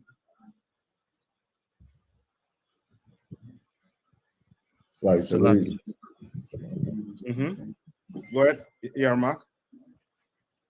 I would say it's like, you mean that time then when this was being said? No. It's speaking about a time there, right? It says 40 and 2 months. Yes. Oh, it's relative. Just means a short amount of time. It could be a few years or something. Short amount of time for what? For them to tread underfoot. So when they're treading underfoot, what is that? What is being done to them? Salaki. Is that what they call the Christians call the tribulation period? I'm not too sure if they call it tribulation period, but what is happening to them? The servants, sir. The judgment. Make it simple. What is happening to them? What's happening to us right now? We are being what? Tested. Oppressed. Oppressed. Right. For a what? For a time. This is a dispensation in time that we are being what? Oppressed. Right? It's like the other one. Maybe something like grace. Okay. No, grace period is you being a sinner. You have a time period to stop being a sinner. You understand? This is you in captivity. This ain't grace period. Right. You understand? Right. So you being what? Oppressed, what? And the heathens having control over Israelites and the land, wherever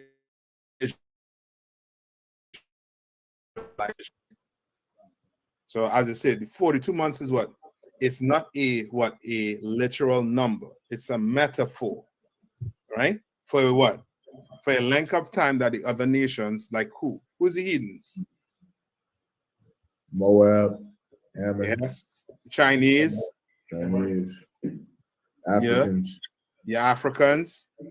Hawaiians, Yes. Polynesians, Canadians, Russians, Arabs, which is your so-called Caucasians, your Chinese, your Arabs, Japanese, your Africans, etc.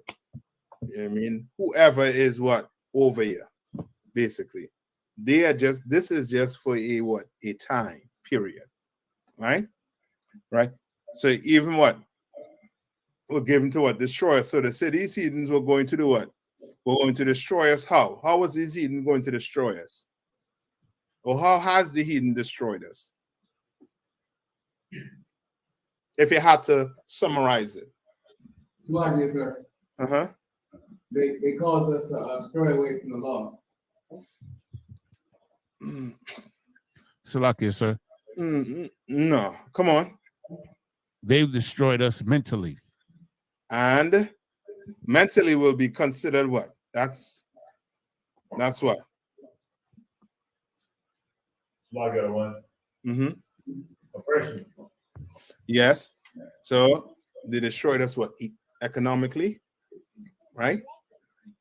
And what? Physically. And I'll show that mentally into with the physical. You understand? They have destroyed us. Right? Now you're on an island, you can't even grow your crops. Why? Because your oppressor designed, right, something called the IMF, in which they loan money. And now because your country borrows money from them, because your country starts in the negative, and you have to borrow money from them, guess what happens? Now they come in and tell you what you're going to eat, where you're going to eat it from, what to build, what not to build. You're going to build these prisons, you're going to do this, you're going to do that. So now they destroy you economically and physically. So now the food you're supposed to be eating, you're not eating it. The pork is very cheap and you poor. So guess what a poor man will do? Who does not have wisdom? He will go what? Buy pork. Because what? The beef is too expensive or the lamb is too expensive. You understand? Right? So they destroyed us physically, and as I say, I'll include what? Mentally into it. Right? Through oppression, as we see today in what? In our original land. And in the land of what? Our captivity called what? America. They destroyed us. You understand? Read verse 3. Come on. They stole our identity by calling us African American. Yes. Right? And I'll throw that in with what? With the physical. You understand? Just like I'll throw the mental into it. All right? Come on. Verse 3. Oh, Salaki, sir. And I will give power unto my two witnesses, and they shall prophesy 1,260 days, clothed in sackcloth. What is that talking about?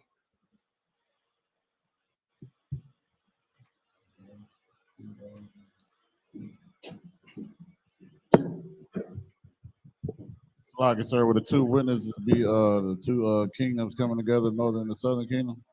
Precept.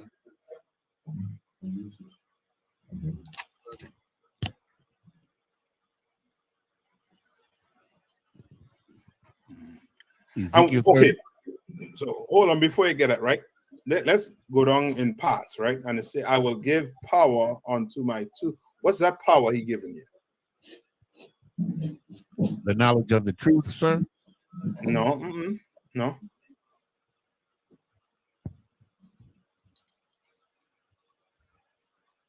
What's the power? We went it over in the beginning. What's that power?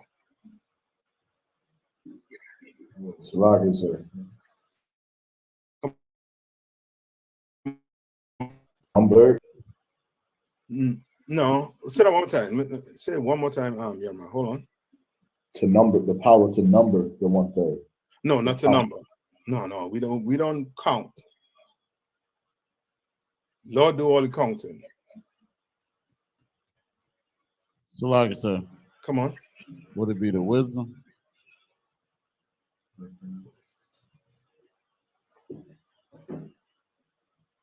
Okay, let me word it like this for you. What power do you have right now? So, like I said, we have the Bible, and we have the Bible. So what power do you have right now? Prophesy. The Holy Spirit.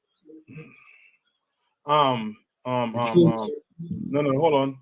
What's his name? Kowal, you very close on to it. Salagi. Come on. Speak things into existence, like to make it happen. The power that Christ gave us. Don't think too deep. Don't think too deep. Go ahead, Shabala. We got balls. Yes, we do, brother. Yes, we do. The dangle. Yes, we do. You know what I mean? But not that.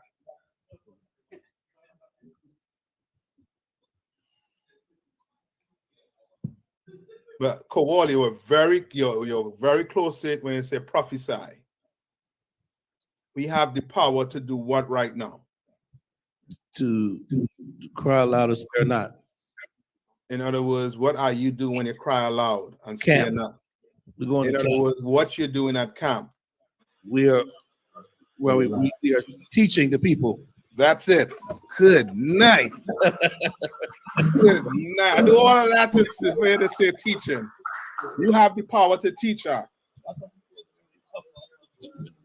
That's why I say when it said prophesy, you're very close to it. You understand? You tell a child we're going to be able to prophesy, he's going to do what? We're talking about prophesy. What do you mean? If you're telling me you have the power to teach, he's going to do what? A bulb is going to go off in his head. That's the power you have. That's why I say in the beginning, what we were talking about in the beginning. About the weapons of warfare. Yes. So your weapon is teaching this Bible. To getting brothers to turn from their evil. That's your weapon. And before you know it, we're going to have what? 1/3? And before you know it, Christ coming back with them 200 million angels. Right? So what? The power that shall be given in these days, what? The power to what? Teaching our people the truth about who we are and the prophecies that were written. And the power to what? Crush all the lies. Your power to crush all them lies. What lies we crushing right now? That a man could what? Have more than one woman. Crushing that lie to saying that a man could only have what? One woman. Could only marry one woman. You're crushing that lie. You're crushing the lie that Christ what? Only died for everybody. You're crushing that lie. You're crushing that lie that Christ is all colors. You are crushing it to powder. Come on. Crushing immaculate conception. You can run it down. We're crushing all the lies. Right? Go ahead. So would this be in what we just went over with the weapons are not carnal? Would this be the strongholds that you're explaining as well? The examples of the strongholds as well? Yes, this is what you're doing to break it down. You're what? You are teaching. You're crushing the lies. All right, give me Psalms 96 and 5. Did you want the precept with the two witnesses? Yeah, we coming to that. We coming to that. All right, come on. Mm-hmm. Psalms 96 and 5. Come on. It's Psalms chapter 96 and verse 5. For all the gods of the nations are idols, but the Lord made the heavens. Say that one time. Verse 5. For all the gods of the nations are idols, but the Lord made the heavens. You understand? We crushing Allah, we crushing Buddha, we crushing all these gods of these other nations. We're crushing them. And if I may, in this same scripture, we got to pay attention to where it say gods. We'll notice that is lowercase, and when it's lowercase, it's talking about false gods or idols. Yes, all right, not our God. All right, correct. All right. Right, and now the power is given to the two witnesses. What's the precept you have from our witnesses? Kodam. It's the book of Ezekiel, chapter 37, verse 16. Moreover, thou son of man, take thee one stick and write upon it for Judah and for the children of Israel, his companions. Then take another stick and write upon it, for Joseph, the stick of Ephraim, and for all the house of Israel, his companions. And join them one together, one to another, and to one stick, and they shall become one in thine hand. And now I'm a teach you something in battling too, right? But what you want to do in battling, that's another precept you can go to, right? But go to Isaiah 43:1, right? You want to look for it says what? Power unto my what? 2 witnesses, right? In where he was at Quidam? Ezekiel 37 and 16, sir. All right. Did it say anything about witnesses? La, sir. So now you're gonna have more explaining to do. Come on. Like this, sir. Come on. This is the book of Jeremiah. Isaiah. No, Isaiah. This is the book of Isaiah, chapter 43. Who's reading? Who reading? The trooper Nadia. Nadia, come close to the mic. Come, sir. And use a calm voice. Come close to the mic. Come close. Can you hear me now? Yeah, I hear you better. Come close. You there? Can you hear me now? Yeah, I hear you perfect now. Go ahead. Come, sir. This is verse 1. But now, thus saith the Lord, that created thee, O Jacob, and he that formed thee, O Israel, fear not, for I have redeemed thee, I have called thee by thy name, thou art mine. Verse 2. So what is he saying? He is saying what? The Most High who created who? Jacob and Israel. And who's Jacob? Why is it saying Jacob? Jacob is who? Israel, sir. Yes, but he's saying Jacob and Israel. Skip to verse 10. Verse 10. Ye are my witnesses. Ye are my what? Witnesses. Ye are my witnesses. So now they can't what? They can't say, well, them 2 witnesses ain't what? In Israel, sir. In Israel. Right? Ye are my what? Witnesses. Read on. Saith the Lord, and my servant whom I have chosen, that ye may know and believe me, and understand that I am he. Before me there is no God formed, neither shall there be after me. Right. So ye are my witnesses is Jacob is who? Forefather, sir. You're correct. But in this, remember, it's the context. In this context, Jacob is who? The southern kingdom. Which is who? Simple. The Jews. Which is who? Would be Judah, Levi, and Benjamin. That's it. That's where you want to get to. You want to break it all the way down. Jacob is Judah and Israel, right? So Judah is who? Judah is the tribe of Judah, Benjamin, and part of what? Levi. Right? And Israel is the what? The Hispanics and God and Native Indians, right? Good? Now give me verse let's see. So we did the 2 witnesses, right? Give me Jeremiah 31 and 31.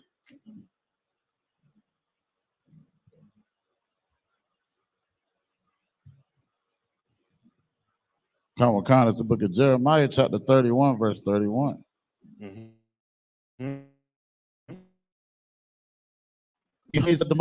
That I will make a new covenant with the house of Israel and with the house of Judah. Right. So that those are your 2 what? Witnesses. Yes. Read on. Verse 32. Not according to the covenant that I made with their fathers in the day that I took them by the hand to bring them out of the land of Egypt. Right.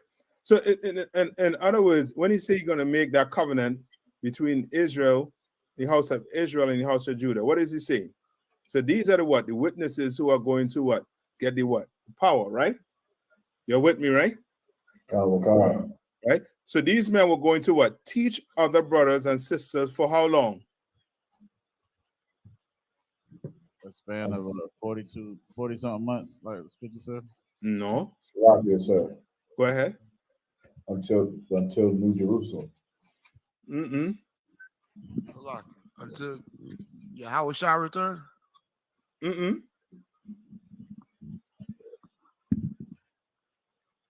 Well, okay. What you're saying, it's correct, and you always have to put precept to show it, right? I'm talking about the precept we're going over right now. What does it say? Salaki, sir. Come on. And they shall prophesy 1,203 days. That's it. Which means there's a what? Dispensation and what? Time again is speaking about. You all understand? All right. All right. So the dispensation and time again that you're going to be what? Teaching for, right? Whether it is what? In prison or on the streets or where? In classes. You're going to be doing what? You're going to be prophesying to what? To the chosen people of the Lord, to Israelites. All right. And what does the sackcloth, the clothed in sackcloth represent? Salakia, sir. What do you That's understand? the mourning. Like the sackcloth is like the mourning or the struggle. You own it. You own it. Oh, it's simple. Quote on what you was going to say. Like so I was gonna say the same thing. Mourning. Yes, sir. Come on. Would that be like a similitude to poor? Yes, there's a poor state we are in. Just simple. It's a poor state blacks and Hispanics and Native Indians are in. That's what the sackcloth represent. Right? What you said, Yanaza and thing is not wrong, right? It's correct. It's just, it's simple to understand that we are poor. All right. Come on. What would you say, Cap, to the ones who say, because I know it's about us teaching. What would you say to the ones that would say, well, it ain't what you teach, is how you teach, how you say it. Okay. And they're saying that in reference to what? In reference to our masculinity. You know what I mean? We might be like the white man is the goddamn devil, but they so Christian, they don't understand that. So they say it ain't what we saying, is how we say it. Okay, but they don't say that the white man is the devil. The Bible speaks of. Right. They do not say that. They're saying that because they want us to tone it down. So where would you go to? Where it says what? Cry aloud. Yes, where it says cry aloud. You understand? Where it says cry aloud. All right. Salakia, sir. Go ahead. If I may, sir, okay, so this truth is spreading real quickly. And people might not perceive it, but I just happened to watch Creflo Dollar the other night, right? And one of the things that he was saying, he was telling, it's kind of funny too. He was telling his people that you might hear on the streets, you might hear people say things that might sound like God, but it's really the devil. Because I'm just trying to make it real quick. Like what he's really saying is like he knows that the things that they're hearing out there is the truth. It might be affecting his people. So he yes. That's why he went and did the thing with the tithes. Right. Because he hearing what we're saying and they're bringing it back to him. All right. So now, guess what? I'm going to dissolve tithes. You don't have to pay tithes. Pay whatever you want. Now what, Negro? What did Christ say? Christ say what? What did Christ say? Take all you got and give it to the poor. No, not take all you got and give it to the poor. But what did he say about false prophet? Beware of what? Beware of the leaven of the Pharisees. That too, but he told you beware of what? False prophets and philosophies with vain deceits. Antichrist. Yes, he said beware of false prophets. You understand? Now, if he is saying that is really of the devil, where's the proof? Where's the proof? They never offer scriptural proof. No, they don't. What are we saying that's a lie? Nothing. Come on, Creflo. I know one of your disciples watching. If you're one of Creflo Dollar's disciples and watching, tell us, ask Creflo Dollar to say what are we saying that is not the truth, that it is of the devil. Because if I recall, the Sadducees and Pharisees were saying what? That Christ was of the what? These miracles was of what? Was not the Lord. That this man healed people in the name of what? Satan, sir. Yeah. Those above. Yes. Right? That's what they were saying. Right? Creflo Dollar is saying the same thing because he is a what? Sadducee and a what? Pharisee. He's one of them from the past. Right? So he has to say that because he is seeing his what? He is seeing his what? Power fitting to be taken from him. That's right. Brother, if you are a poor man and you become rich, becoming poor is a nightmare. Losing your wealth and becoming poor again is a nightmare that you do not want to live. And hence your integrity is going to be put to the test. And between money and integrity, a poor man who becomes rich, 99.9% of the time, guess what he's choosing? He's choosing money over integrity. So he will say anything and do anything to stay in what? Power. And that's the Creflo Dollars and the TDJ. They will say anything and everything to stay in power. So guess what? Woman, thou art loose.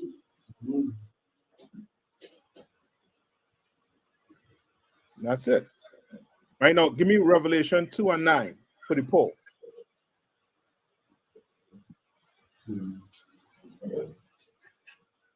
Slide everyone. Go ahead. This is the book of Revelation, chapter 2, verse 9.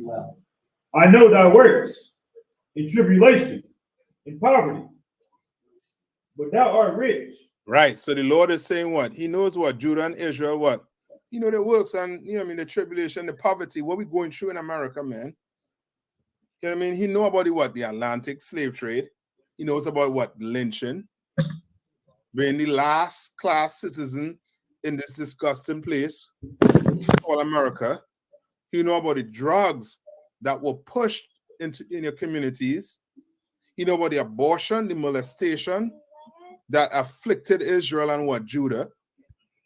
And as a nation, he knows what? We are poor people. But at the same time, we are what? We're rich. And what makes us rich? The truth, sir. The truth, and knowing that what? We are God-chosen people. Karamaka. Knowing that Judah and Israel, we what? We have the what? The statutes and the laws and commandments. Right. You understand? Knowing that we have it. You understand? Your oppressor, he could what? He could eat lamb and fish and all these lawful foods. And guess what? That means nothing to the Lord. Because the laws wasn't given to him, the statutes wasn't given to him. Was not.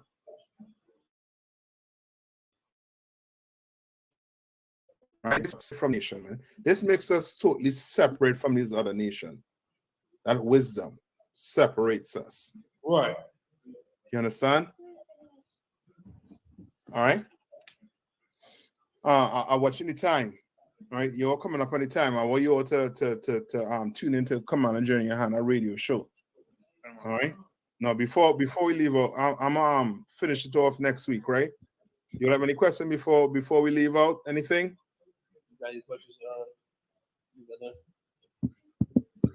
If not, I'm gonna pass the class over to Priest. I know Officer Bankayal, right? Come, sir. Pass the class over Priest and Officer Bankayal.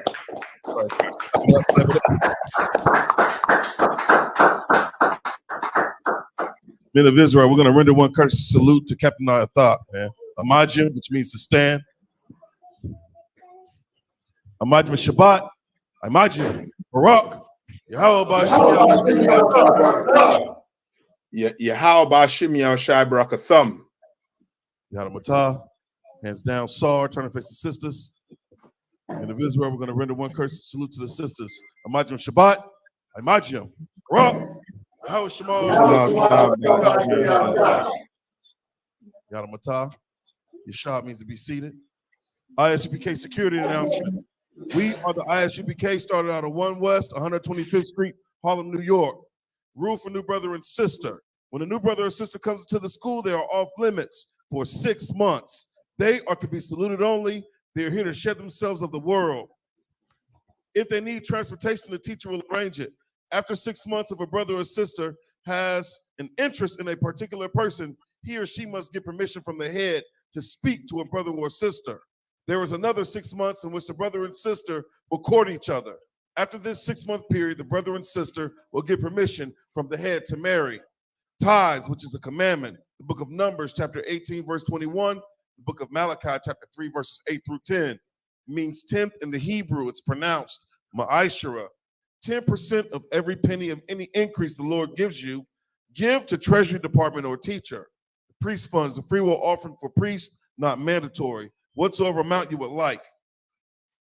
The upcoming Holy Convocation, we have the Feast of Purim, the 14th and 15th day of the 12th month of Adar. That's Sunday, March the 5th, and Monday, March the 6th of this year, according to the book of Esther, chapter 9, verses 20 through 31. We also have the Lord's annual 54th Passover, man, April the 1st. 500 South Salisbury Street at the Raleigh Convention Center, man. Pull up. That's right. If anyone wants to be a trooper in the school, start wearing all black boot shirt, pants, headband, and scarf. And with that, class is dismissed. That's right.